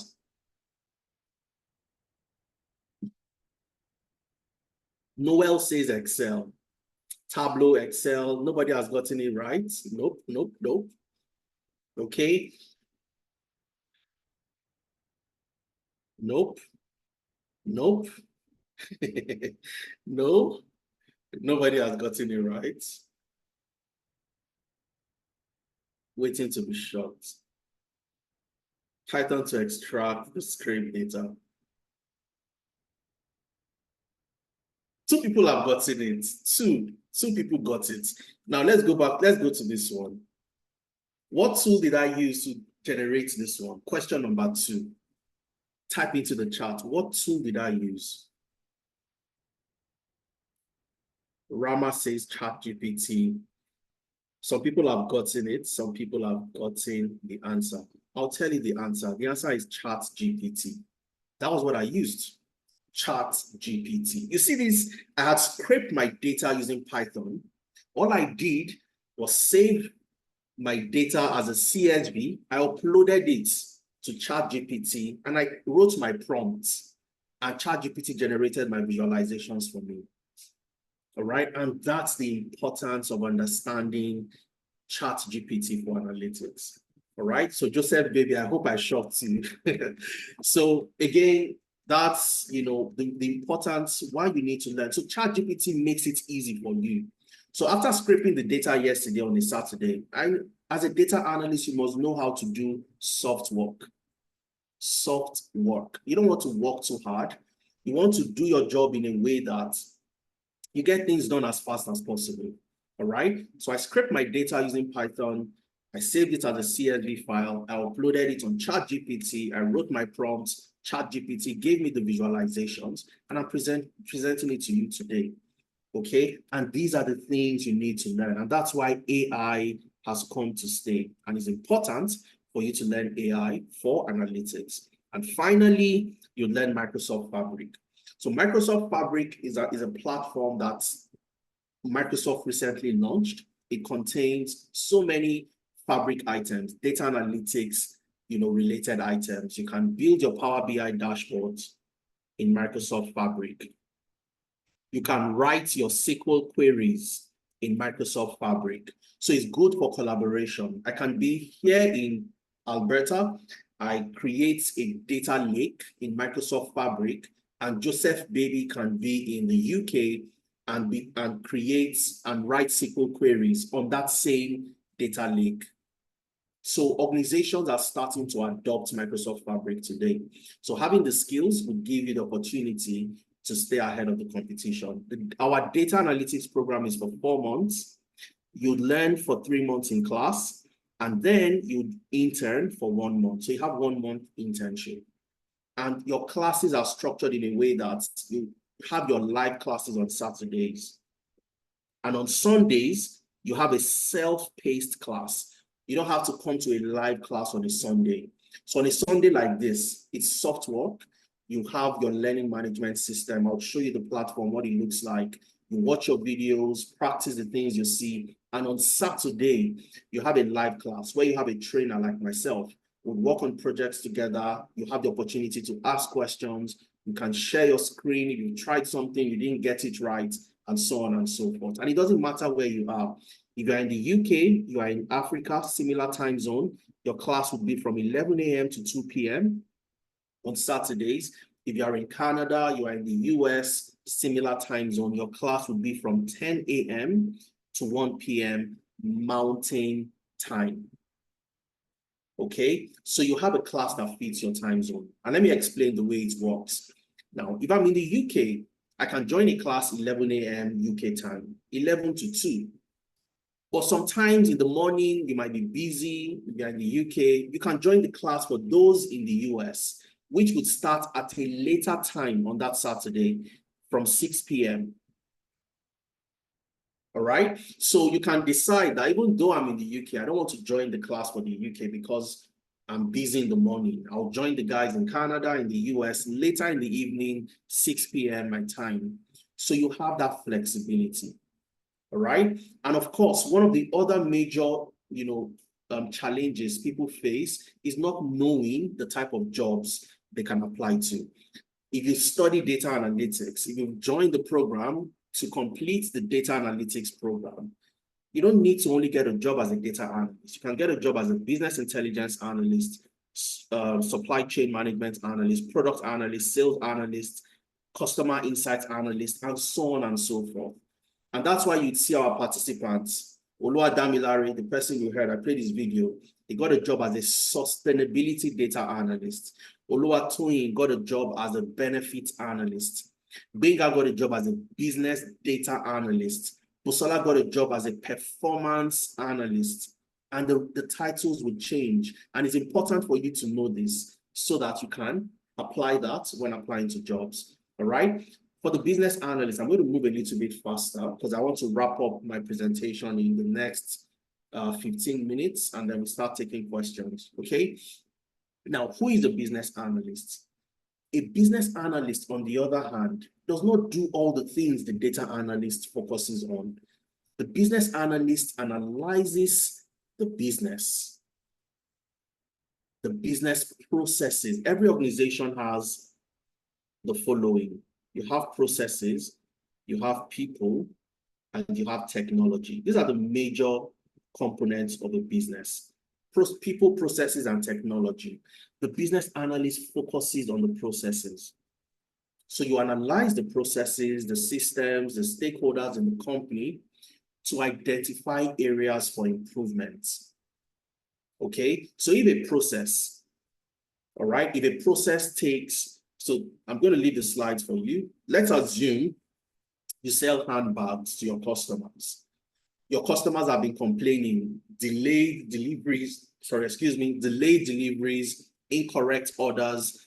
So a customer orders for a red bag, you deliver a blue bag. A customer orders for a particular bag, you deliver something totally different. A business analyst would go into this business and map out the current state.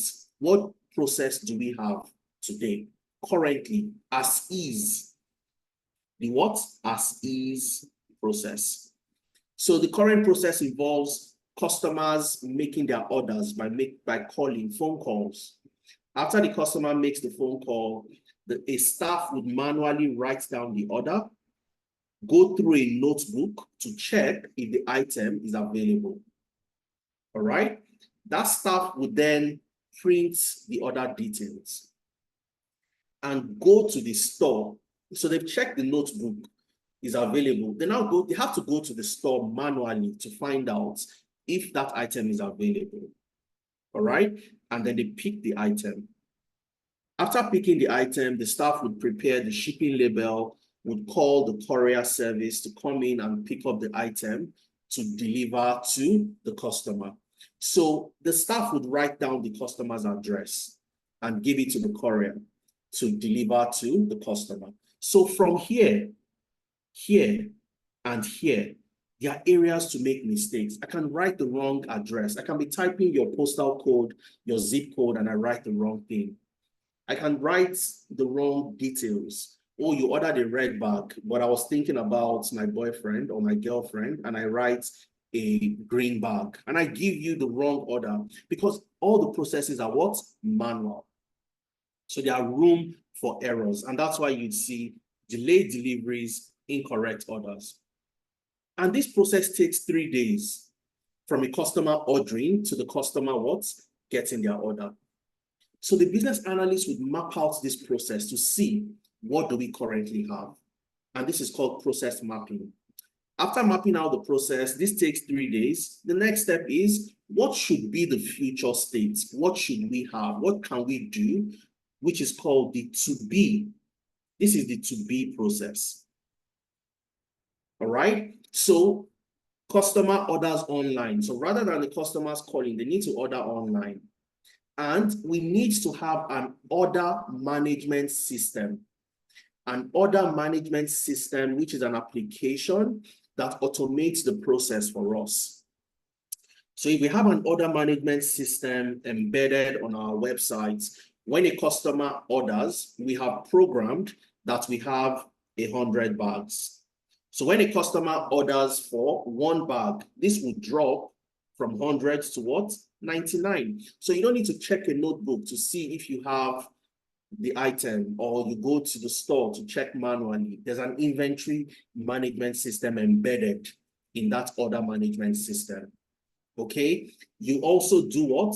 From the order management system that you've implemented as a business analyst, it automatically generates the details of what the customer has ordered, and it would also do what?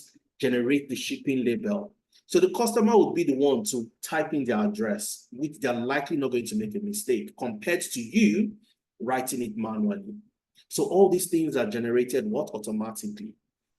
This, the system would also automatically schedule a pickup with the courier. So the customer has ordered, generated the details, send email to one of the courier services. They come in, they pick it up, and they deliver to the customer.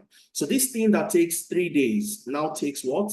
Just 5 hours, because you have implemented an order management system. So as a business analyst, it is your role to go into that company, look at what they have, look at the gaps, the inefficiencies, and come up with strategies to make that process more efficient. That's your objective as a business analyst. Something takes 5 days or 3 days. How do we reduce it to a few minutes, a few hours, become more efficient so we can make more money and reduce our costs? So as a business analyst, like I mentioned earlier, you must understand Excel, Power BI, and SQL for the modern business analyst. So you can apply to jobs like the business data analyst, which is the business analyst who has a flavor of data analytics. Once you do that, you go into process mapping, which is you mapping out a process end to end. How does the process start? How does it end? Where are the gaps? And so on. You would also manage projects, because that order management system you have recommended to automate the process and make it faster, you would manage the project to ensure it is delivered to requirements and the specifications of the organization. So you have project management skills. And the project management methodology you'd focus on is Agile.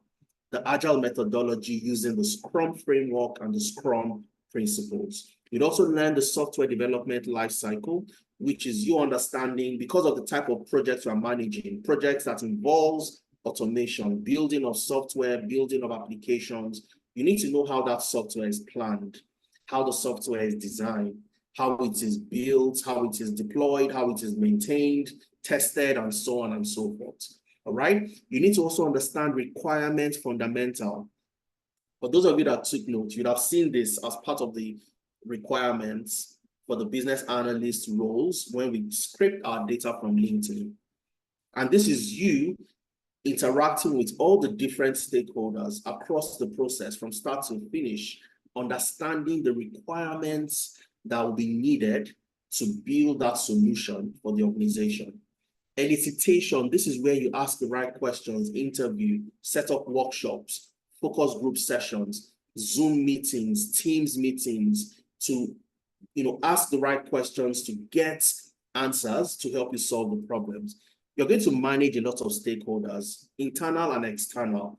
Your external stakeholders like your customers, internal, which would involve different other members of the organization, ensuring that you know how to rank your stakeholders based on influence, you know how to communicate, engage, and so on and so forth. And of course, AI for business analysis. Like I said, you can't be in the tech ecosystem today without knowing how to use AI to make your job a lot more efficient.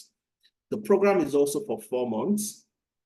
You'd learn for 2 months in class, and then you'd intern for 2 months. And your internship would focus on you managing a web application project. So an organization currently has a manual HR process. If people want to go on leave, they have to send emails, they have to, write messages and so on and so forth. So it takes a lot of time. So you go in there, real life projects, you work with a real software developer, work with real Scrum Masters, work with a real UI UX designer, and you build a HR portal for that organization where employees can log in and they can interact, update their details, request for leave, and so on and so forth. All right, for the business analysis program, your classes are on Saturdays and Sundays. So you have live classes on Saturdays, live classes on Sundays. Okay, on Saturdays, you have classes for those in the UK, those in Africa, similar time zones, and you have classes for those in the US and also in Canada, similar time zones. So it doesn't matter where you are, there's a class for you. For those in the UK, it's 11 a.m. to 2 p.m. If you're in Canada, you're in the US, it's 10 a.m. your time, 10 a.m. to 1 p.m. Mountain time. All right, on Sundays, if you're in the UK, Africa, similar time zone is 2 p.m. to 5 p.m. All right, if you're in Canada, you're in the US, it's 12 noon to 3 p.m. Mountain time. You're going to learn how to use Jira to track projects. Jira to track project deliverables. Draw.io is what you'd use for your process mapping. All right, so your process mapping would be Draw.io. Okay, you'd also use Lucid Charts for process mapping as well. You'd learn Confluence for collaboration on projects. You'd learn Trello to manage project teams and track your project tasks and so on and so forth. All right, and as a business analyst, remember, you don't only have to get a job as a business analyst. You can get a job as a process automation analyst, as an IT business analyst, requirements engineer, product reliability engineer, and so on and so forth. All right. So this is where you'd see the focus of the business analyst and the focus of the data analyst. Again, don't forget, fill the form and ensure that you get all the materials at the end of today's session. I want to ask before we continue, if anybody asks you today, that can you tell the difference between a business analyst and a data analyst, would you be able to answer? Type into the chat. Can you now tell the difference? Just type in a yes into the chat. If you now know what the data analyst does and the business analyst, type into the chat. Okay, just type into the chat. Yes, yes, yes, absolutely fantastic. Brilliant, brilliant, brilliant, brilliant. Okay, now remember, more than anything, all the programs comes with a free internship. The reason why you need a free internship goes back to a statement I made or a phrase I shared with you: competence over credentials. Okay, competence over credentials. And if you remember, I said your competence includes your skills and your experience. Okay, so you must have a way to gain experience, and you gain that with Analytics. And that's why you see any Analytics alumnus you see on LinkedIn would have as part of their job title either a business analyst, a data analyst consultant, a business analyst consultant. You are not a learner, you are not a trainee, you are a business analyst or a data analyst with Analytics, because that's the only way you can get a reference from us for when you get an offer from any organization. So you must have a way to show the projects you have worked on, which forms part of your experience. All right, so I've kept a link for you to access project portfolios.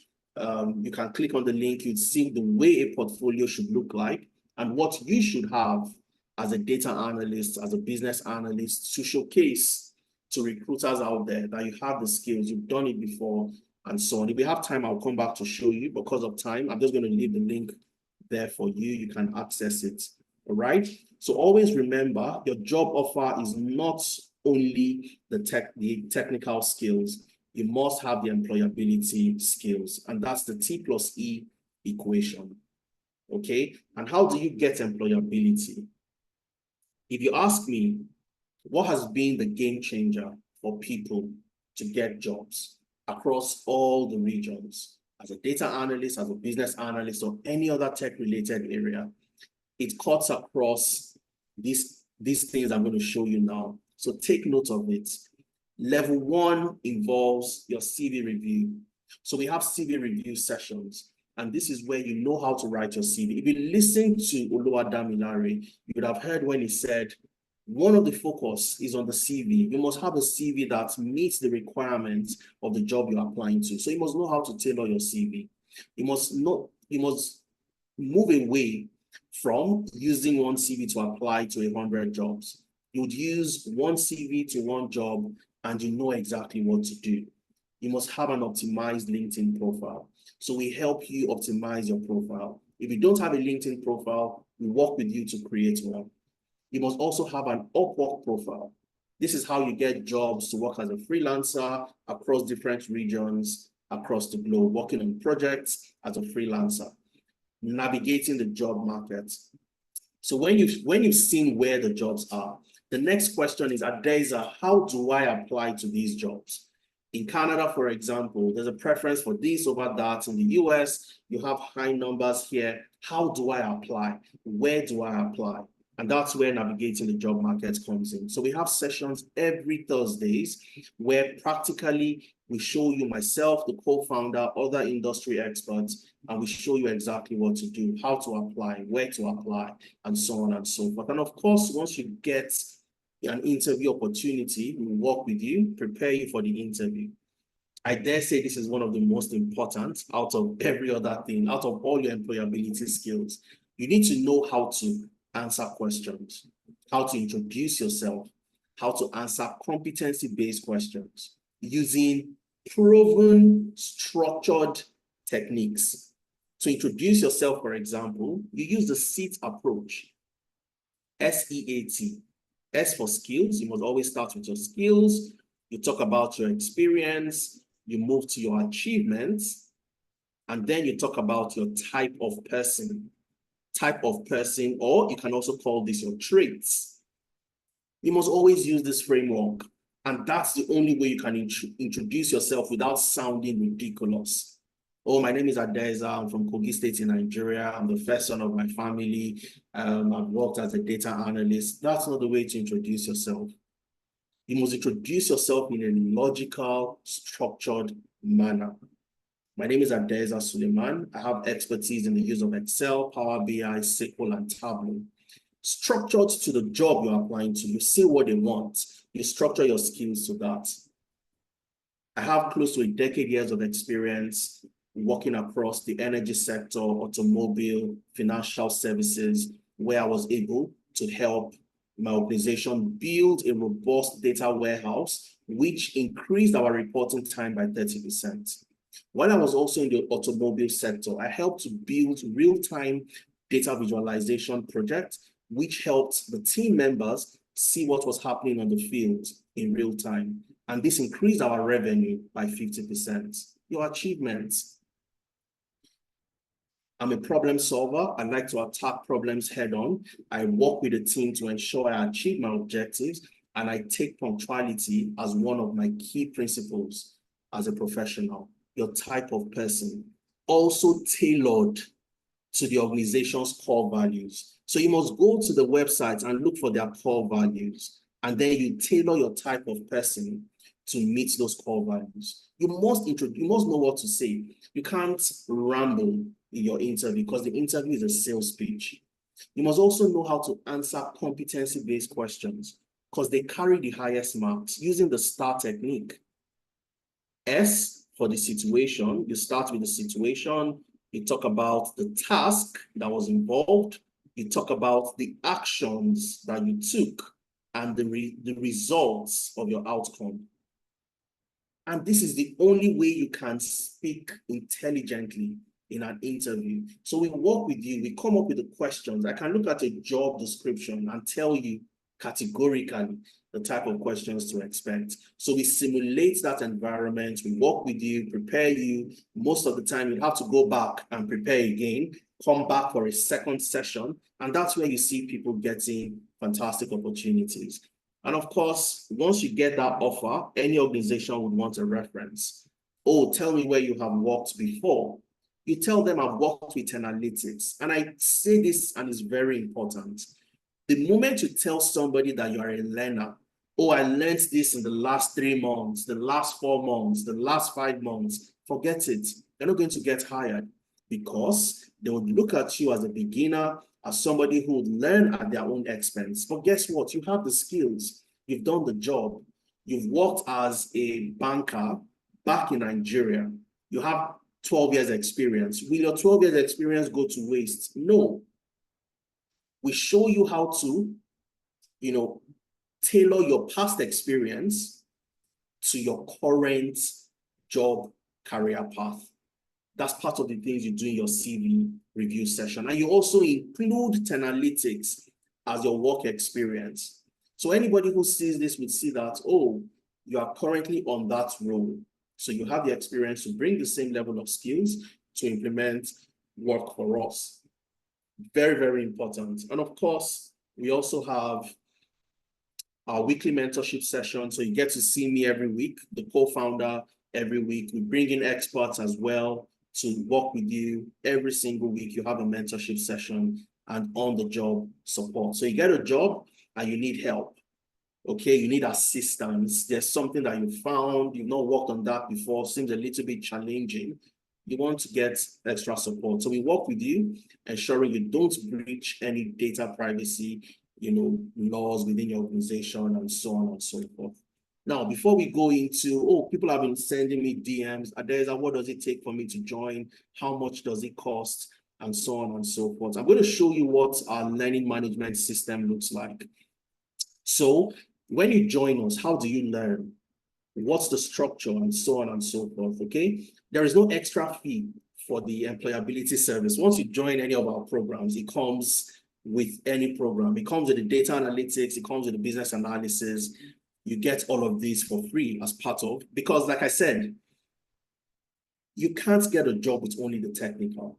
It would be doing you a disservice teaching you only the skills. Oh, as a data analyst, Excel, Power BI, Tableau. It's easy to do that, all right? But trust me, you would struggle and struggle to get that job. What makes it easier for you is the employability skills, knowing what to say during interviews, knowing how to prepare, position yourself, and so on. But let's go to the learning management system. So for anybody who joins our program, how do you learn? On Saturdays, how do you learn on Sundays, and so on. So let's go. And I'll walk you through very quickly. So when you join us, and I'll also introduce you to our AI trainer. We have an AI chatbot. First of its kind, absolutely phenomenal. And I'll show you how amazing it is. We'll do a very quick demonstration. All right. So once you join any of our programs, all right, so you'd see here it says, hi Adeza, welcome back Adeza, but of course you'd have your name right here depending on the program you've joined. So let's take, for example, you've joined data analytics. Okay, I can see all the classes because of course I'm an admin, but if I come to data analytics, I've joined the data analytics program, click on continue learning, I have access to all my materials right on one platform. Very organized, everything you need, you have it on this amazing best-in-class platform, all right? Now, this is where you get to watch your self-paced videos every Sunday. So this is the soft work for you. On Sundays, you come in here, week 1, you have your Microsoft Excel and data cleaning. That's the very first thing you do. Week 1 on Sunday, you come in here and you can watch your video, Introduction to Excel. You watch this, click on play, you watch all the things you need to watch, all right? You see, and then you practice along. That's Efemena. Efemena is the co-founder of Analytics. So you're learning from the best in the industry. Efemena has worked as a data analyst, business systems analyst, BI analyst, data engineer with some of the biggest organizations in Ireland, in the UK, in the US, and currently in Canada.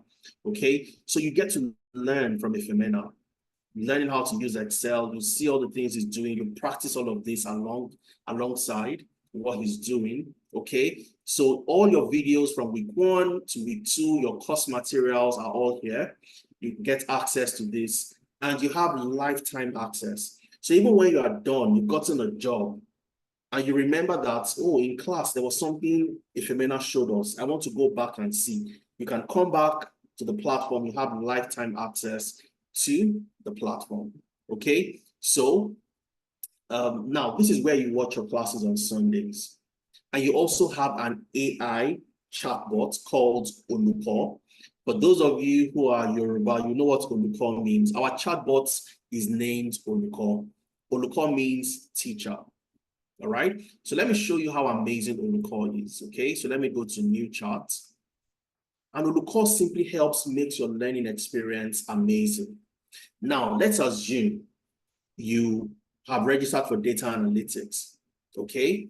And you want to apply to a job. You want to apply to a job. So you've seen the job description, you've seen it, you want to simulate questions that are likely going to come out.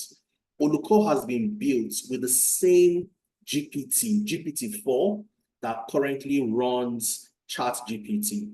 But this time around, it is tailored to you getting a job, you learning the skills and getting a job. So Oluko is saying, hey, buddy, how are you doing today? For a better and personalized experience, please enter your details. I just type in my name, Adeza. Okay, I click on submit.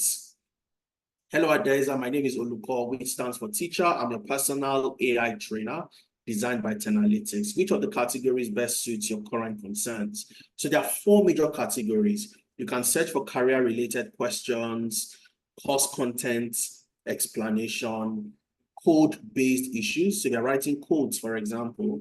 Maybe you're in a different program, data engineering. You have code issues. You don't need to go to Google. Come in here, click on code-based issues, and you can address that.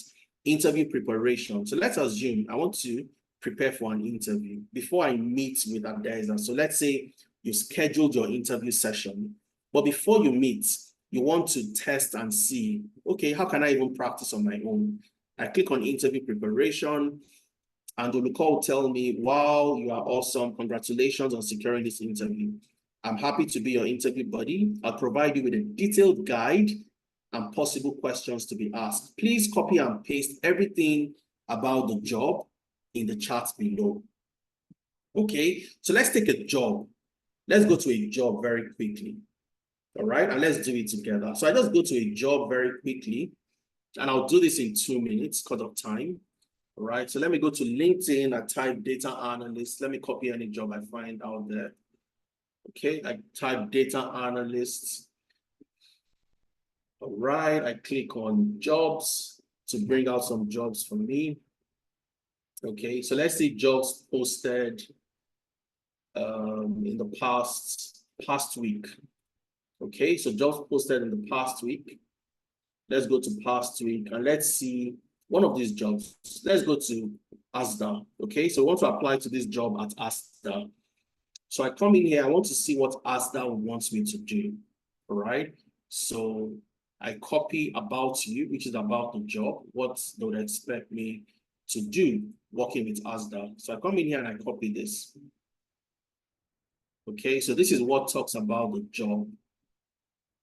All right, so let me copy from here. Your role, I'll copy everything from here to about you. Copy that, and I'll go back to Oluko, which is my AI trainer. All right, I come in here and I paste everything about the job. I paste it right there and I send it to Oluko. Okay, so let's see what the AI trainer would bring back for us. And this is, like I said, it's a game changer, getting everything in one place. It's unbelievable. But let's see So Olùkọ́ would come up with questions I'm likely going to get asked. Preparing for an interview for a role that involves leveraging data to influence and transform decision-making requires a comprehensive understanding of both technical and business aspects. Here are a detailed guide to help you prepare, along with 10 potential questions that could be asked by your interviewer. So you see the questions that are likely going to be asked: technical and so on and so forth, soft skills, customer focus. Now, I want Olùkọ́ to prepare my answers using the STAR technique. I mentioned that competency-based questions are answered using STAR: situation, task, actions, and results, right? So I can come in here. Olùkọ́ is asking me, because it has been designed to help you get that job, it's asking, do you need help using the STAR interview technique in answering some of the questions I provided? Yes, I need that.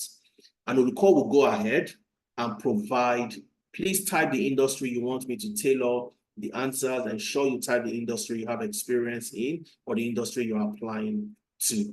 I can just paste what I posted earlier. I don't need to type, I'll just post, paste what I posted, okay? Okay, copy and paste the question. So Olùkọ́ wants me to paste the question. I want to go to the technical question, all right?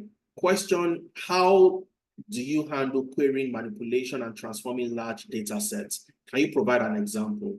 So let's copy that question and provide it to Olùkọ́. So give me an answer to this question, but use the STAR technique, okay? And I send this to Olùkọ́, and I'll get all the different answers using the STAR technique. And from here, I can start to prepare. If I have issues in class, I can come in here, paste my code. This code did not run. How do I solve it? So you can see this is the answer to the question using the STAR technique. You have the situation. How do you answer this? In my previous role, we talked about that. The task, my task, was to query, manipulate, and transform. How did you query? And so on and so forth. So you have answers structured to help you solve the problem. Okay, so this is essentially the way you leverage the LMS or Olùkọ́ as well. If you have an interview, all you need to do is come in here, interview preparation, click on the link to schedule your interview appointment. You select the program you registered for, data analytics, click on next, okay? Click on any of the links for any of these professionals to prepare you. So I click on Jennifer or ISOSA, for example, and it takes me to a calendar. And all I have to do is select the date that is suitable. I select Wednesday is available. I want you to prepare me on Wednesday. I select a time that's available. I enter my name, I enter my email, and the details of the job, and somebody will prepare me on that day. You can request for a reference letter and so on and so forth. Finally, you have your live classes. So this is the LMS for your self-paced every Sundays, right? For your live classes, you have another platform. And I'm going to go to the class that started in June. So you have an idea of how you learn. So let's go to business analysis that started in June. Okay, the business analysis cohorts that started in June. So you have your classroom, and your classroom is everything live. So your live classes, your live mentorship, your live interview prep, and everything you have them here, okay? So you can request for a reference on this platform as well. You have your job application tracker, which we use to see how you're applying to jobs, so we can tailor your application. You have an interview, we prepare you, you can use this to do what?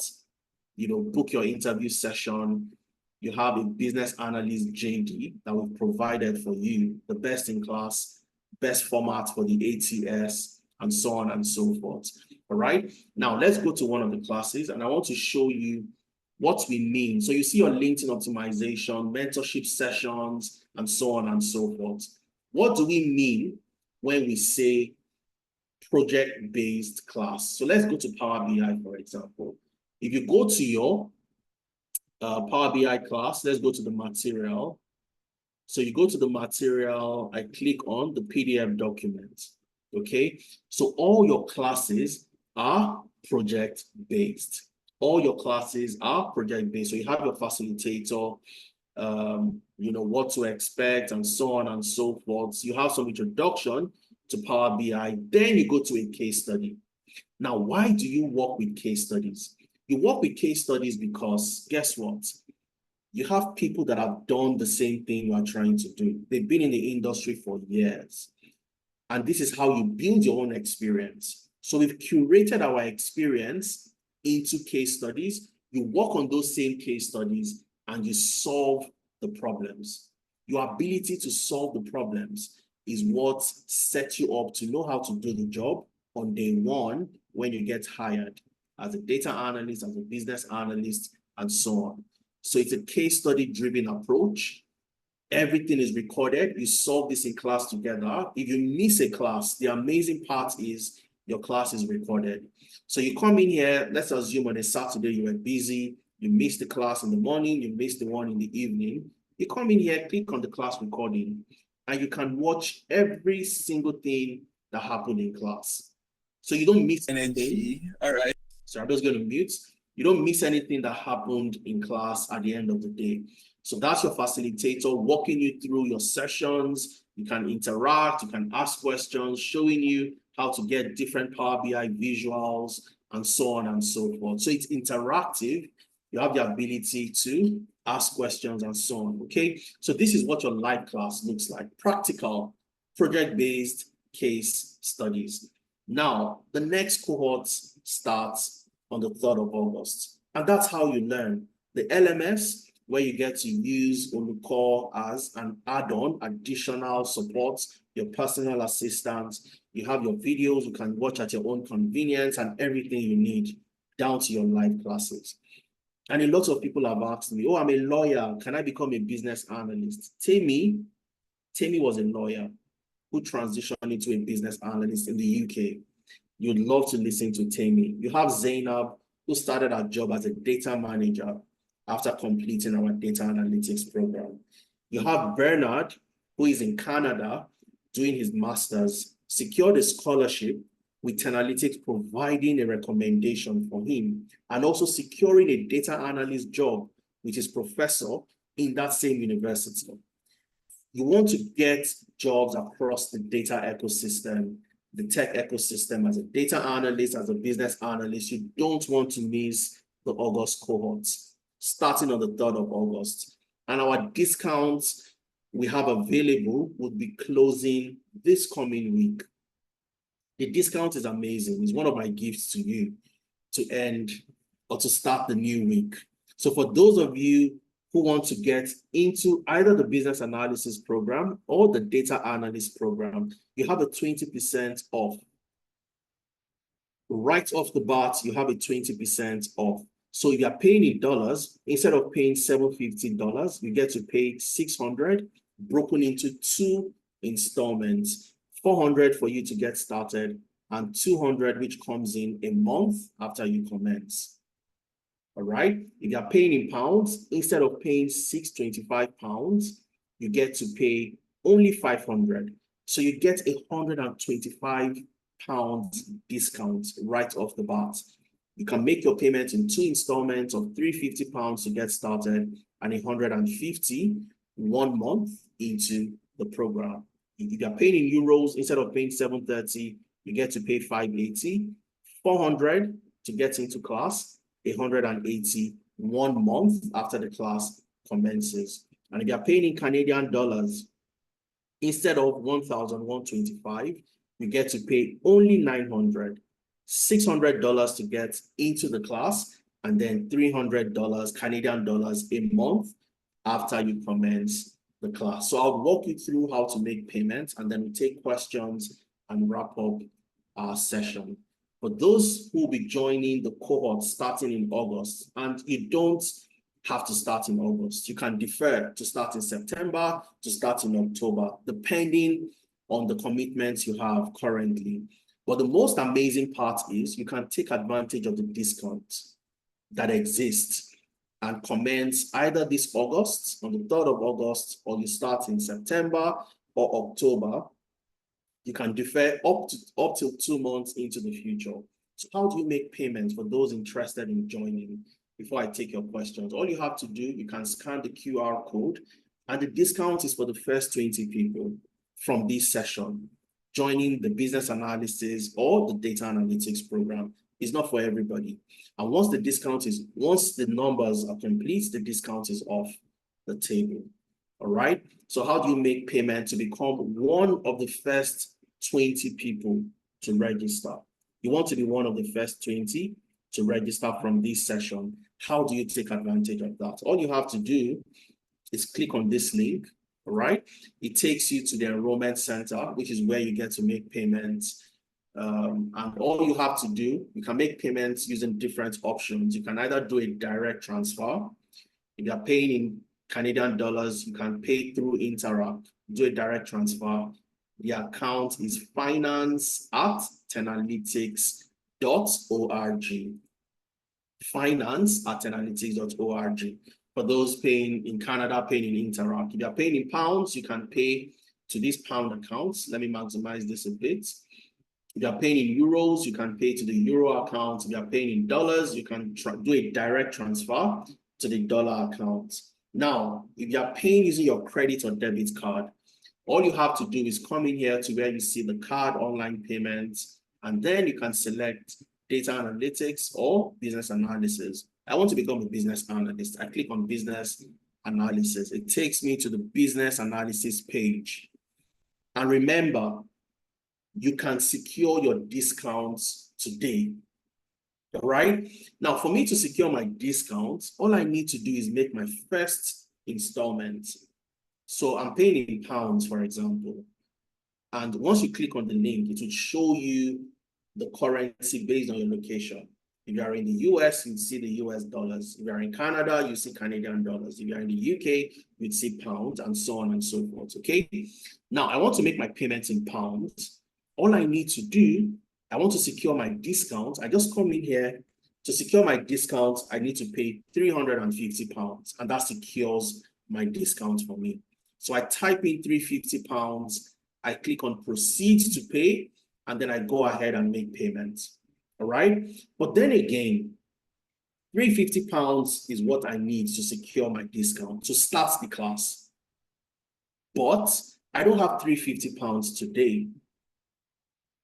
The class starts on the 3rd of August. I still have time to complete my £350 to secure and start the class. Okay, so I can pay in 2 installments of £350 and then £150. Now, this £350, I don't have it today, but I still want to ensure that my discount slot is secured. You can make a minimum payment of £250, and you see that right there. Once you click on the link, minimum amount is £250. You come in here, pay $250. All right, click on proceed to pay. Now, the most important thing is before the class starts on the 3rd of August, if you'll be joining the August cohort, you go ahead and balance up the £100 to make $350 for your first installment. And the second installment of $150 comes in a month after the class has started. So you enter your full name, okay? Enter your full name and you enter your email address. Very important. Enter your email address, your phone number, and then you click on pay with card. And then you'd see, you enter your card details and all the other details for you to go ahead and make payments. Now, once you've made payments, once you've gone ahead to make payments, you would receive an automated email, which would contain your receipts and a link for you to register. All right, click on that link to register, fill the form, and this is what the form would look like.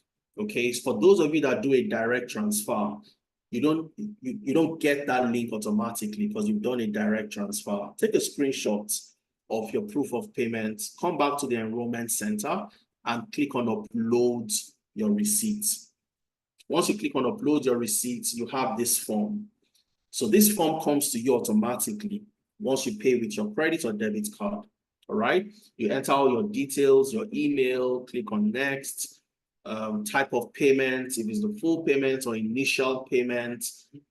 Maybe you made an initial payment, click on next, all right? Click on next, you fill all the details, click on next, and I'm just going to walk you through for those who want to defer to start in September. How do you take advantage of the discounts and still defer your program till September? Enter your first name, your surname, email, your gender, click on next, read the terms and conditions. You want to reach out to us, you can send us an email to enquiries@analytics.io. Send us, place a phone call to us, to Shay. Shay started our session today, so you'd have seen Shay, Lydia, Aimwa, or you can send us a WhatsApp message to any of these numbers. All right, click on next. When did you make your payments? You select the dates, you upload your screenshots as proof of payment. What type of payment did you make? You select it from this option. Did you do a direct transfer? Did you do an Interact transfer? Let's say you made payments in Canadian dollars, select that, click on next. Okay. Now you provide the account name, the name on the account. So your brother or your sister could have made payments for you. If your brother or sister has made payment for you, you enter the name of your brother or sister right here. So we can tie that name to your registration, all right? And you see that here. Please provide the name of the account from which the payment was initiated, okay? Your wife, your husband, a colleague could have made the payment on your behalf. Just ensure you enter the name right here. Click on next. What program did you register for? I'm registering for the business analysis. Select that, click on next. What time would you like to join? Do you want to join the class in the morning or the class for those in the US, which starts in the evening? I want to join the morning, click on next. Now, when do you want to start? Now you've made payments, you secured your discounts. No matter what happens, your discount is secured. When do you want to start? You can either start on the 3rd of August, you select that. If you have commitments, you want to start in September, 7th of September, a new cohort will begin. And then on the 5th of October, another cohort will begin. The amazing part and the benefit for you is you are paying a discounted fee today compared to those who will pay in the future. So you stand at an advantage, you get a deal, and you also get to be trained by some of the best in the industry. All right. So I'm going to wrap up my presentation right here. Remember, the discount is for the first 20 people who joins the program and takes advantage of the discount. I'm going to take questions. I know you have a lot of questions. I can see the chat buzzing. Remember, ensure you fill the attendance so you have all the details from today's session. If you have a question you want to speak, unmute yourself. Just raise your hand, I'll unmute you, and then you can ask your questions. And I'll also check for questions in the chat as well.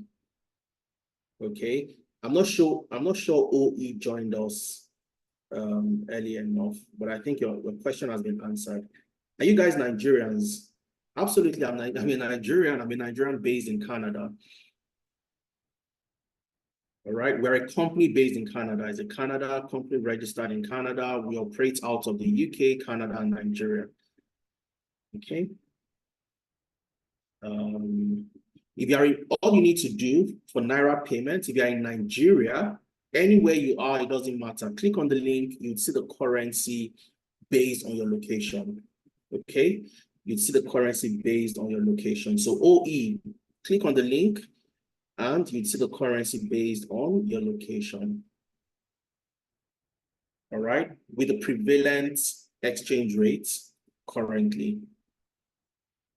Okay, so OE, if you joined me earlier, you would have heard when I made a quote called competence over credentials.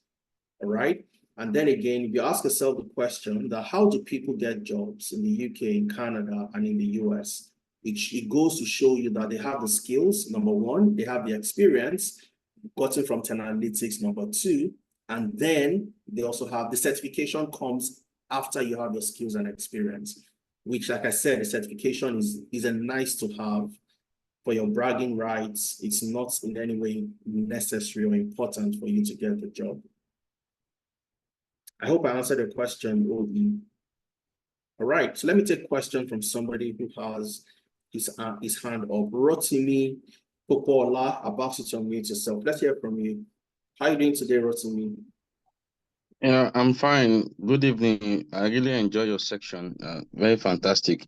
But just as I asked in this thing, give Yes. details for those of us that are in Nigeria. You explain what the discount is for people in diaspora, but for us in Nigeria, there's nothing like that, and we also need the account for people in Nigeria. Let's benefit from this opportunity. Thank you. All right, fantastic, Rotimi. So all you need to do is, like I mentioned earlier, you click on this link. Okay, now the amount in Naira, unlike the dollars, the pounds, is not fixed because of the fluctuations with the foreign exchange rates. Okay, so when you click on the link, you'd see the amount with the discount already applied. The discount is already applied to that figure.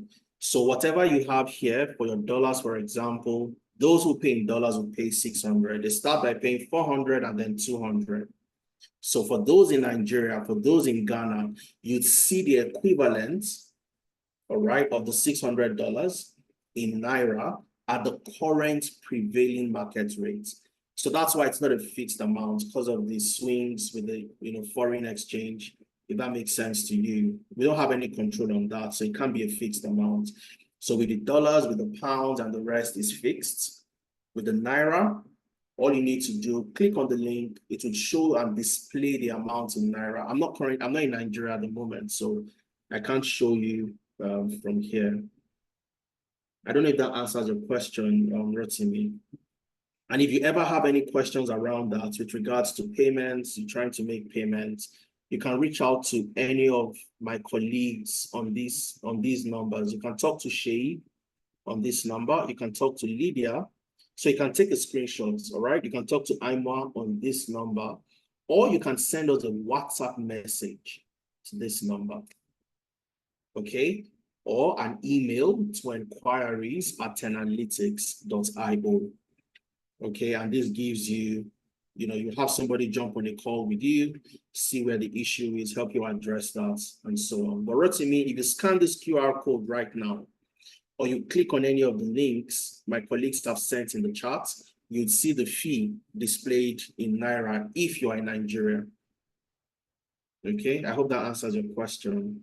Let me take the next question from Peter. Peter, I've asked you to unmute yourself. Go ahead, let's hear from you. Hello. How are you doing today, Hello, Peter? There's a very, very impressed to have your presentation. And I think journalistic will make a lot of impact in a lot of Africans' life like you seek to do. I think wrote to me question answer my question. I'm also in Ghana, I want to pay, and I think it's the same thing you just answered. Okay. Oh, okay. Yeah. So I thank you for your time, and you're going to be a blessing to a lot of young Africans, and I'm really happy to be connected, and I'll be on the program. Fantastic. Thank Absolutely you. brilliant. It's a pleasure. Thanks for joining us today, Peter. I'm sure you've gotten value for your time, which is all what we always aim to achieve. Value for your time, spending it with us.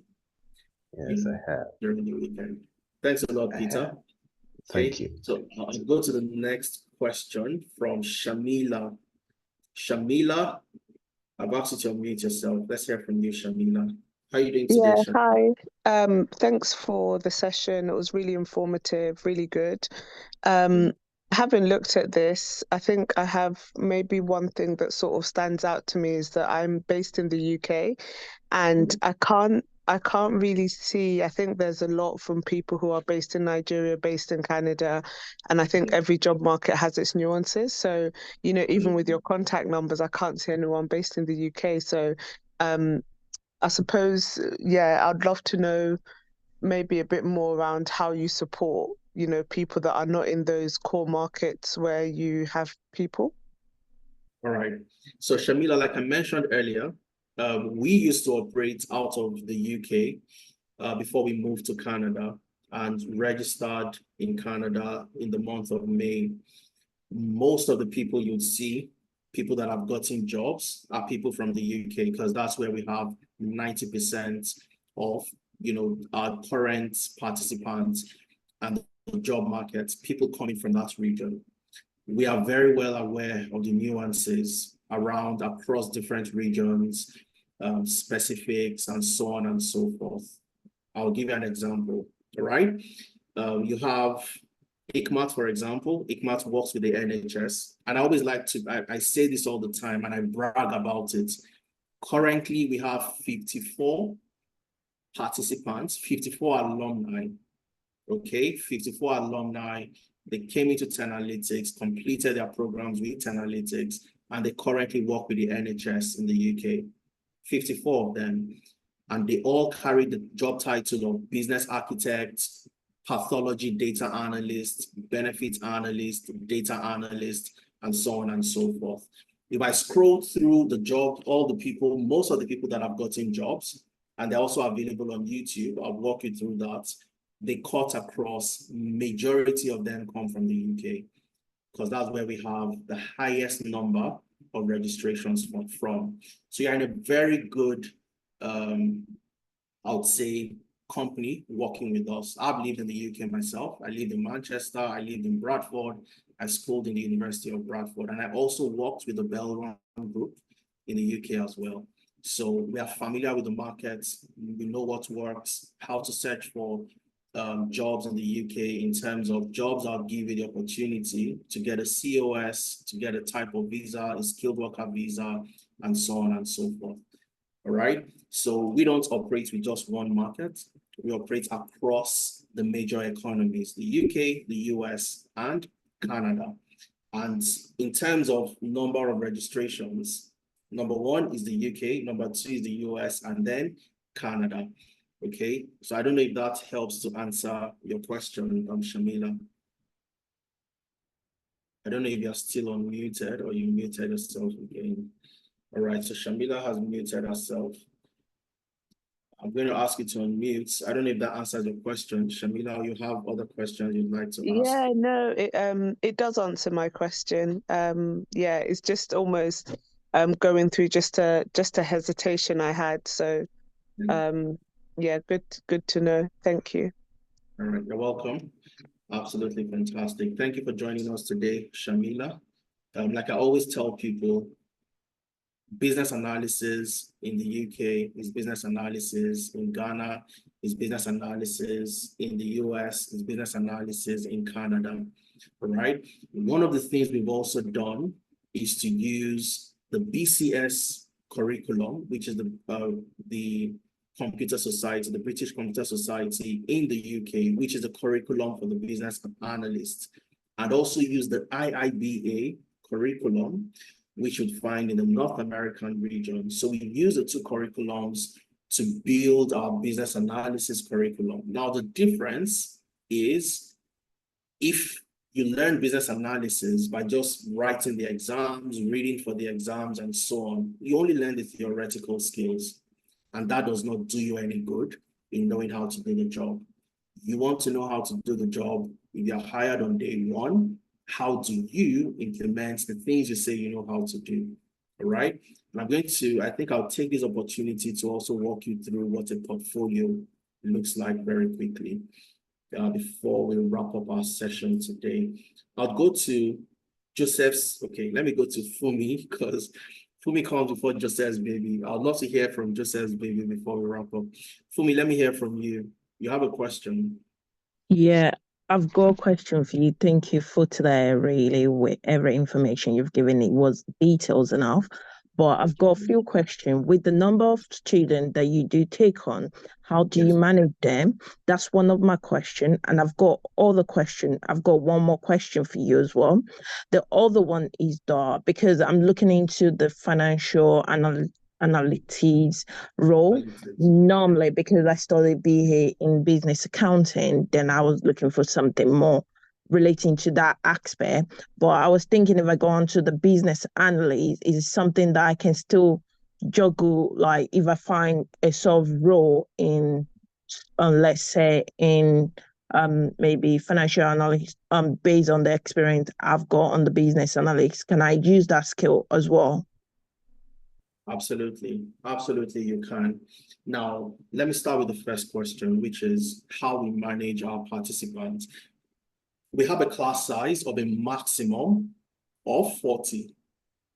Okay, that's the maximum class size. Now, 50% of the class would get the discount.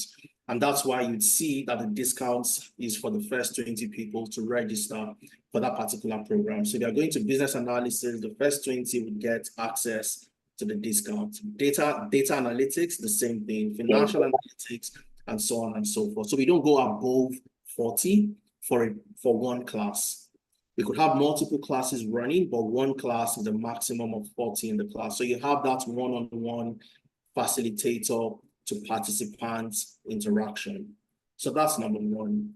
Number two is also with the classroom, and I'll show you that very quickly.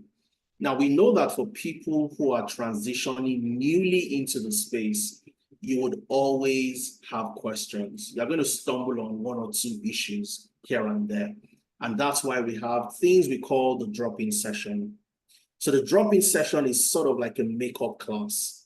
So it's like you in high school, you missed a class, you need somebody to quickly walk you through what happened in the previous class, or you have an issue and you need somebody to walk with you. Now, typically what you'll find, and I've also been there myself, in a typical 100% self-paced class, you have a problem.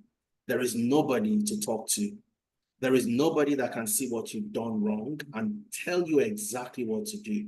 So that's what your drop-in sessions are meant to achieve.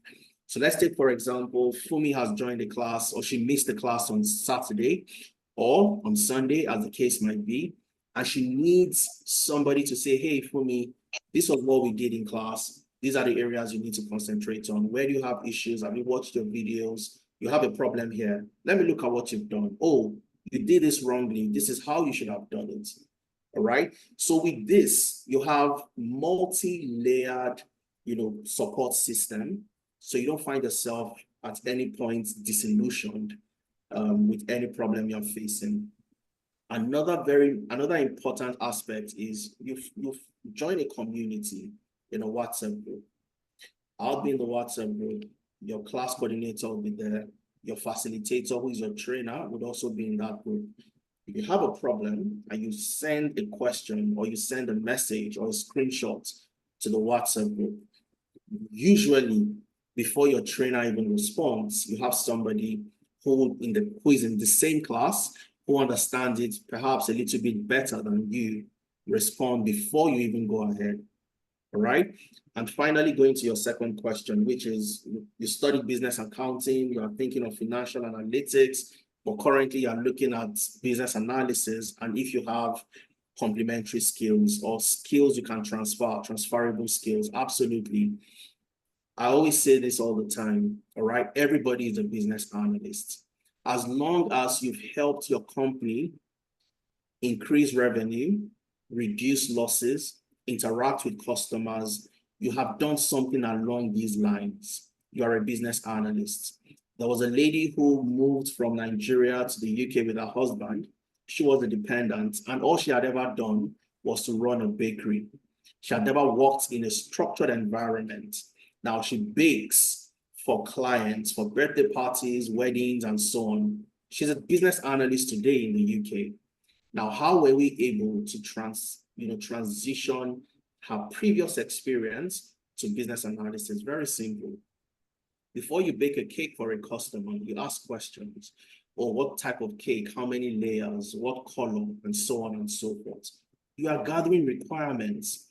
That's requirement gathering. So all we did was to look at what she's done previously and tailor that to business analysis, which can be done for your business accounting and so on and so forth. However, we also have something we call the clarity session. So for you to be in the clarity session, once you've secured a discount, the clarity session simply helps to answer this type of specific questions. Oh, I studied industrial chemistry like Adeza. Can I become a business analyst? Or I'm currently on this particular role. I have 15 years experience and so on. What do you think I should do? We don't tell you directly what to do, but we guide you on what to do. So while filling this form, and you get to the aspect that says, which program are you interested in? Now, you're not entirely sure. Oh, I love business analysis based on the way Adeza spoke. I love data analytics. I'm not sure. All you have to do is select, I need to speak with a professional, and then we'll schedule you for a session on Tuesday where myself, the co-founder, Ifemina, would work with you, listen to your questions, these specific questions that borders around your experience, your current, degree, and so on and so forth to help you make the right decision. All right? I hope I answered the questions fully. Yeah, that's real helpful. But initially, I fill out the form already, which have posed some other, but I haven't filled out these information that you've just provided just now, which I think I would like to speak to someone regarding that, really. All right, so that's not a problem at all. So let me see. You said you filled the form already, meaning that you've made payments. Is that correct? No, I haven't made payment yet because I need to be sure of one thing before making the payment. Okay, that's not a problem at all. So what I'll advise you to do for me, during the clarity session, ensure that you join. Okay, ensure you join the clarity session. At the end of this session, you're going to receive, if you're in any of our communities, WhatsApp community, or you've received an email from us, you'd receive the email to join the clarity session. All right. Or if you ever want to, send a message, chat with any of us, you can do that. You can send a WhatsApp message here. Okay. Or you can place a phone call to any of these numbers. But you can be rest assured that you'll receive a link for you to join the clarity session on Tuesday. You'll get to meet with me. We'll have a chat around this and help you, make that decision eventually. Does that help? Thank you so much for that. It's a pleasure. Right. So can you just mute me, please? Okay, all right, that's fine.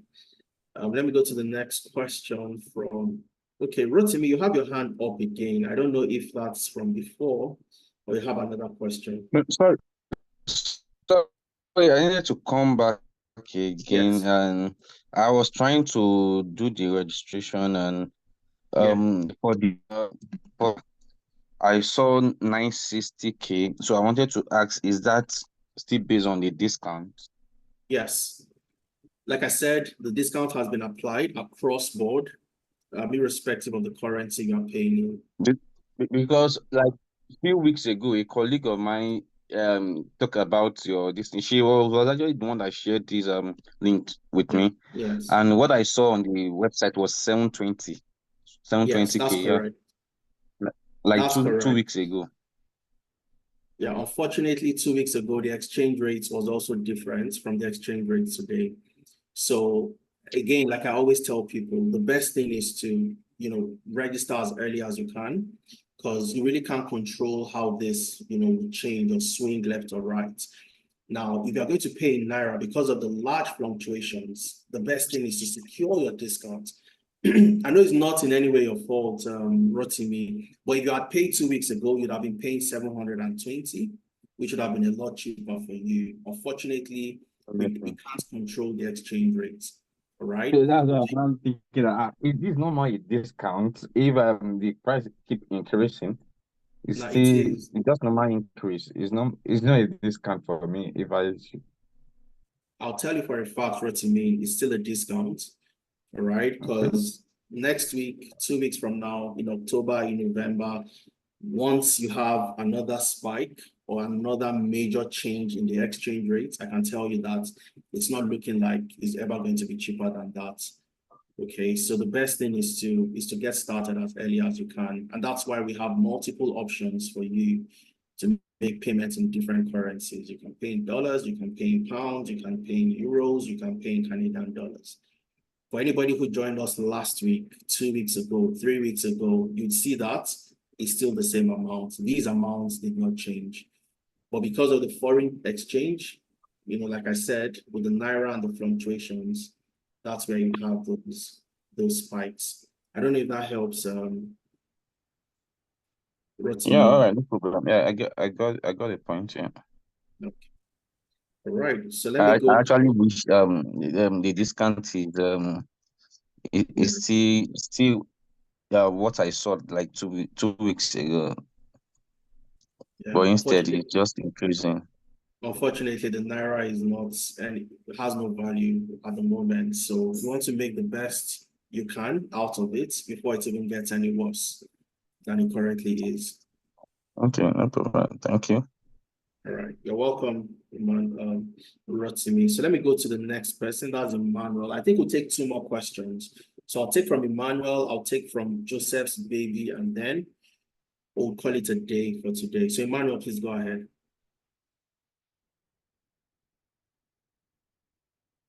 Hi, Emmanuel. Are you still there? I've asked you to unmute yourself. Okay, I'm there. Okay, thanks, Adiza. Hi, Emmanuel. How are you doing today? Yeah, I'm fine. And you too?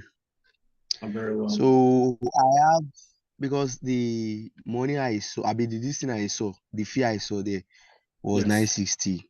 So I was trying to, but I wasn't planning to be in the August courts now. Planning to be in September courts. So now I'm trying, maybe I'll try to, I don't know how to do it now because I'm having close to 300. So I want to make use of this thing now, the discounts.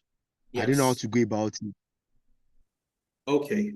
Maybe that's not a problem at all. So I'll tell one of my colleagues, Shay, if you're still on the call, if you're still on the call, Shay or Elijah, so what they'll do is they'll send an account to you, the Analytics account, because you want to pay lower than the minimum you can pay. Like I said, you're not starting now. You want to start in September. So you want to pay lower than the minimum, which you can't do that online at the moment. You'd have to do a direct transfer. So my colleague would get the account details and share that with you. Okay. So Elijah or Shay, if you are still on the call, please just do that and send to Emmanuel. All right. So Emmanuel, my colleagues will get in touch with you. Okay. Okay, no problem. So likewise, the same thing. I also study industrial chemistry. Interesting. I want to do a transition. Interesting. That's nice to hear. I studied industrial chemistry myself. I never worked for a second as an industrial chemist. All right. So Emmanuel, my colleague has sent a direct message to you. Okay. So you want to check that. Okay, Austin. Thank you. Thank you very much. Yeah, it's all my pleasure, Emmanuel. Okay, I think Joseph. Okay, Joseph's baby. Joseph's baby, how are you doing today?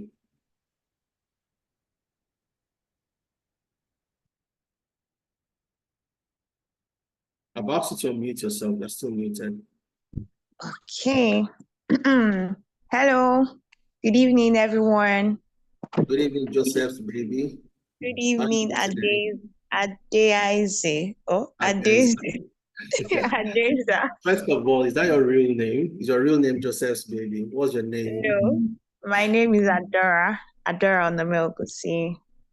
Joseph is my awesome fiance. So I can imagine. How are you doing today, Adora? Yeah, I'm awesome. I'm fine. Yeah, so I'm calling from Lagos, Magodo. From Lagos. Yeah. Fantastic. All right, let's hear from you, Adora. Okay, so first of all, I'm really, really, really excited to be here to listen to you. Gosh, you made it seem so simple, like a walk in the park. I was like, is it the same tech that I used to hear about or something else? You need to be awarded, right? Really, really, really interesting.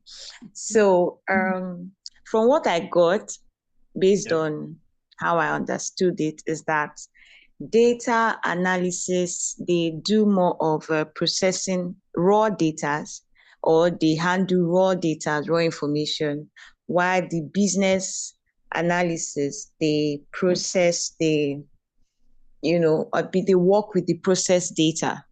Now I'm in real estate and I'm like, okay, where do I fit in? How do I apply this? You said something about knowing this thing. It's even better than just having the degree and then you can't even apply it. You can't even make use of it. You're just calling yourself, oh, I'm this, I've done that, right? I mean, I've done something on Oracle 11G some time ago. I don't even know what I was doing. I should just have the certificate. So if you ask me questions about it, I'll be like, database management. But I want to do better this time around. So can you just walk me through it? Like give examples. How do I apply this in real estate? My career in real estate, my career path in real estate is to be a developer.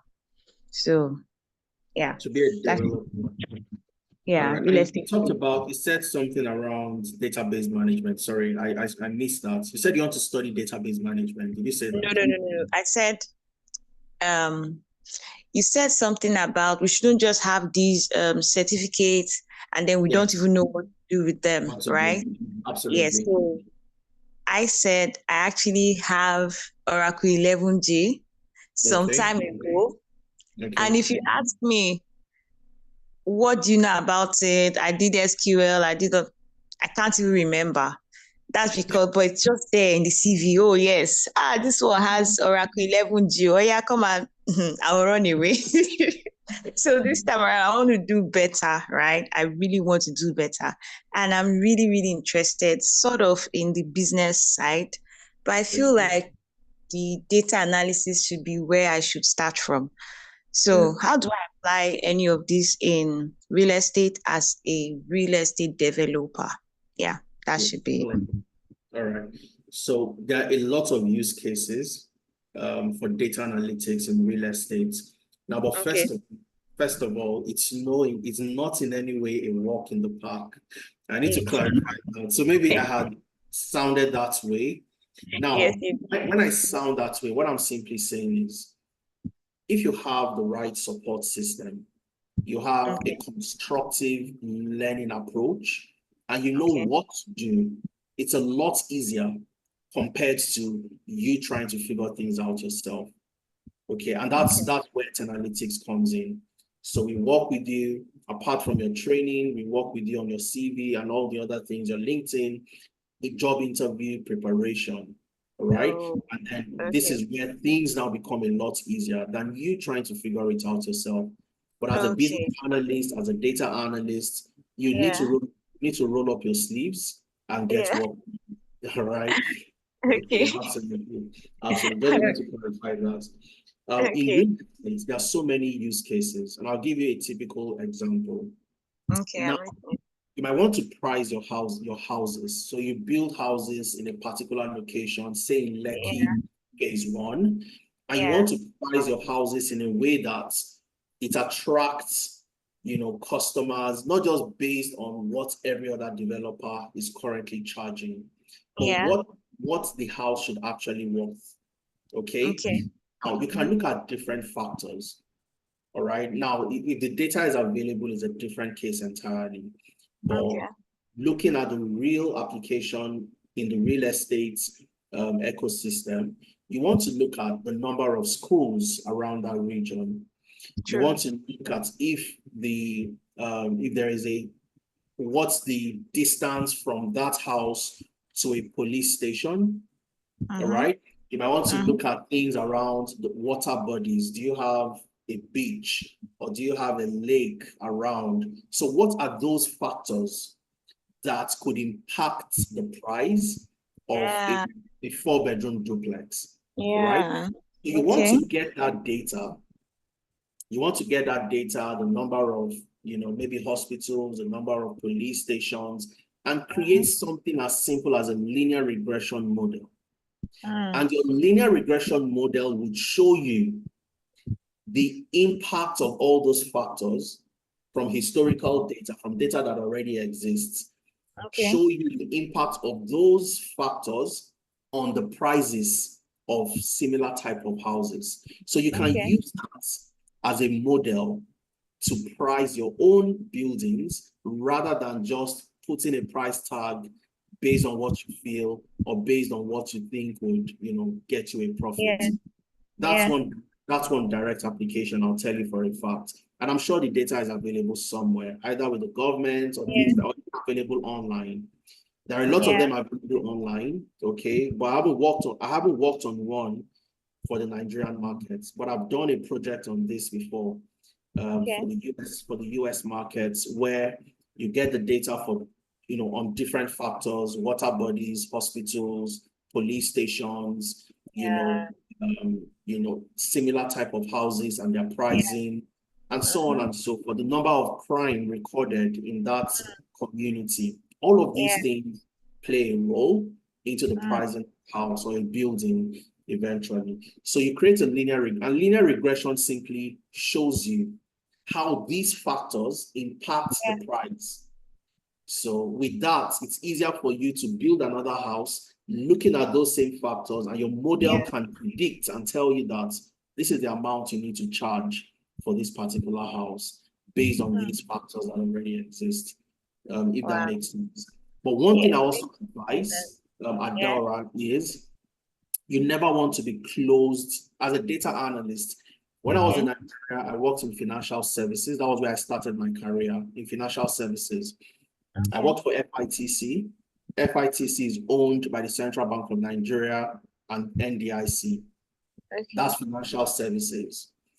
I also worked for a company in the energy sector. So you can see the shift from financial services to energy. And I was in the power industry, to be more specific. So I worked for companies in the power industry. I moved from that. I worked in the automobile sector while I was in the UK. Another shift into a different sector entirely. Now, you must leave, because as a data analyst, you don't have any boundaries, you don't have any limitation. Your skills transcend different sectors and industries. So while you have a preference, you also want to keep an open mind to where the opportunity lies. So the opportunity can come from somewhere beyond the current industry where you play. And the best thing you can do is take advantage of that.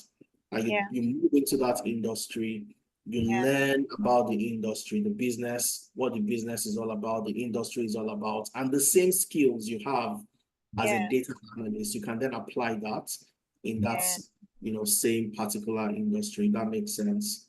Yeah, it makes a lot of sense. Thank you so much. I'm really, really glad that I asked this question, really. Thank you so much. It's a pleasure. It's a pleasure. Yeah. All right. Thanks for joining us today, Adora. So Victor is asking, I used the discount 2 weeks ago. I used it 2 weeks ago. 2 weeks ago. All right. I'm not sure you should be affected, Victor. All right. We just clarify when this new change was implemented. So if you definitely made payments in June, you don't have any issues with this. All right. So my colleagues would okay, I think somebody has answered you already, Victor. Esther, I can see your message. Esther sent me a direct message. Esther is in Canada. I would love to join the August cohort. So what you can do, Esther, okay, is reach out to us. All right. So just reach out to us on any of our numbers or send us a message, and we will work with you to ensure that you are able to make that transition very quickly. Now, before we close our session today, because I'm closing in the next 4 minutes, go to YouTube. I want everybody to go to YouTube, all right? So go to YouTube, search for Analytics, and subscribe. Follow us on YouTube. Now, the advantage of you following us on YouTube is you get to enjoy all the benefits of watching sessions like this. Now, the session for today will be uploaded on YouTube. So go to YouTube, search for Analytics, you'll see Analytics, click on that, and you'll have access to the materials, videos of similar sessions we've held from now, between the last 4 years up until this moment, okay? One other thing you want to do is watch the testimonials. And this is where you get to see people like you who have joined, they've done the same things you're trying to do, they've transitioned, and you can also learn and get inspired by them, okay? You have over 116 people right here, okay? Somebody like Stephen is in Scotland, Glasgow, Scotland. Stephen got a job as a data analyst, and he recommended the HR consultant that hired Stephen wanted 2 more people. And Stephen reached out back to me, Adeza, I've gotten the job. Thanks for helping me during my interview and referencing. They also want 2 more people. So we brought 2 more people from Tenalytics, and they also got the job. So you want to listen to Stephen. You want to listen to the amazing professionals. This is Olowa Damilare. You heard from him during my session today. You want to listen to Badi Geshin. You want to listen to absolutely phenomenal professionals. Abigail, who transitioned from a care worker to a business analyst. Okay, you want to listen to Lemuel. You want to listen to Sade, who is in the UK, transitioned, got her very first job as a data scientist after training with us. You want to listen to Michael. So this is to Shamila, who was asking about the UK market. Sade, Michael, Idris worked with Jaguar Land Rover in Coventry in the UK after training with us as a data engineer. You want to listen to him too. So these are amazing professionals, all right? I advise that you listen to them. And I'm going to close my session today by playing a video from Temi. Temi was a lawyer. Temi transitioned, and today Temi is a business analyst. You want to listen to him and hear what he has to say. For those of you that have questions, ensure that you join the Clarity session on Tuesday. It's a smaller group, 5 to 10 people or lesser. I would have one-on-one focus with you guys. You can ask me questions around your experience, your education, and the program you'd like to join, and I'll be very happy to take those questions. The best thing you want to do is secure your discount so you don't come into that session, you get your question answered, and then the discount is off and you have to make the full payment, and then you're not happy about it and things like that. So secure the discount, register for the one-on-one, which you'd get immediately at the end of this session tomorrow morning. On Tuesday, we'll have a session for those in the UK, those in Africa, similar time zone, and for those in the US and those in Canada. It's a more focused group session where you get to ask those pertinent questions. Let's listen to Temi, and then we wrap up for today. Want to get a new job?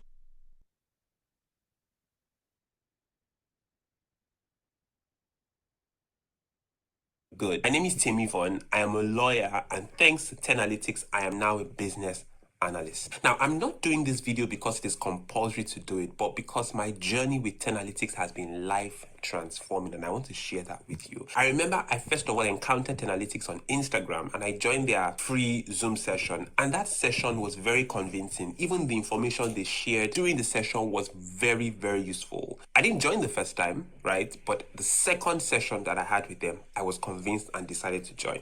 And from the registration point to the welcome package and everything, they were very, very warm and welcoming. Every time I had issues, I could walk up, message any of the staff, and they solved it with no hassle at all. Even during the sessions, the facilitators were very, very patient people. I've never seen a group of people who were that patient. We're about 20-something in class, and they ensured that every single person was carried along. You had questions taking them back, they would always answer it with patience. The whole session was mind-blowing, and this is the honest truth.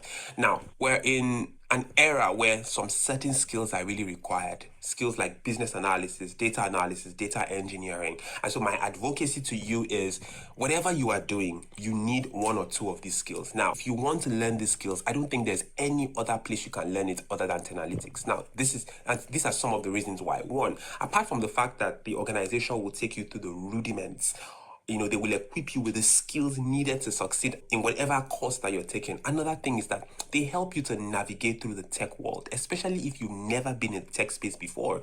They take you through how to write your CV properly, how to make sure that your LinkedIn is updated. Also, another interesting thing is that apart from the sessions on teaching you the skills and taking you through the course, they have various sessions, mentoring session, what to expect when you go for an interview. In fact, if you have an interview, right, maybe you've applied for a job and you have an interview, you can actually send the organization an email or a message and ask them to do trial interview for you. And most of them, they are experts. Like, they've been in this thing doing it for years. So they know the questions that you'll be asked. So they help you, literally taking your hand and helping you through it till you are able to succeed. And the good thing about this, again, they have an alumni group. So even when you are stuck, maybe you're already working and you are stuck, you can always message any of your facilitators to say, how can I go through this? So it's not just an organization that is concerned about your money. They are really concerned about you succeeding in whatever it is that you do. Just because I have taken this course, right, apart from applying for jobs and all of that, everything I do now, I make sure that it is data driven, right? Even in the organization that I run personally, I run a social enterprise,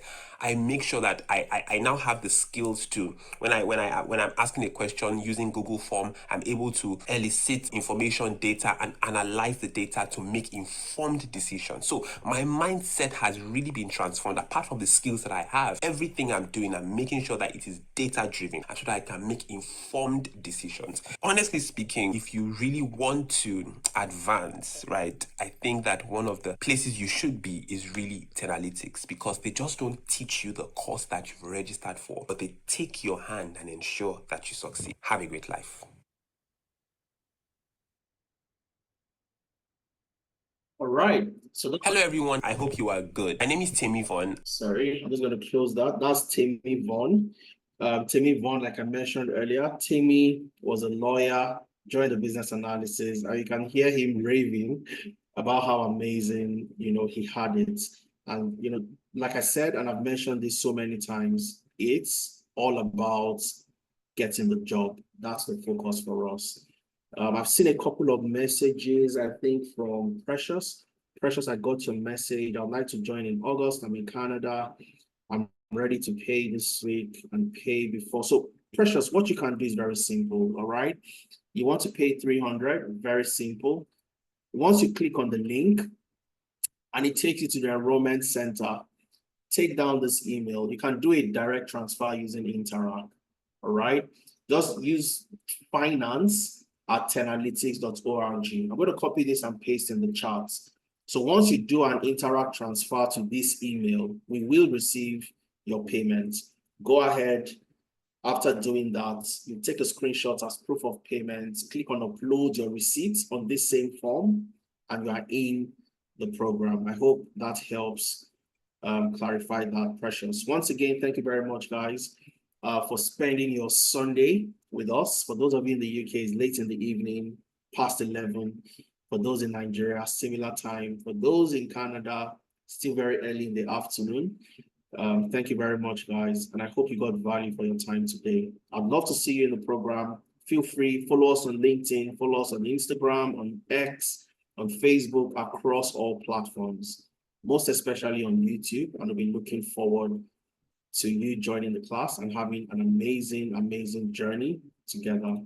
All right. Take care, guys, and have a wonderful week ahead of you. Cheers.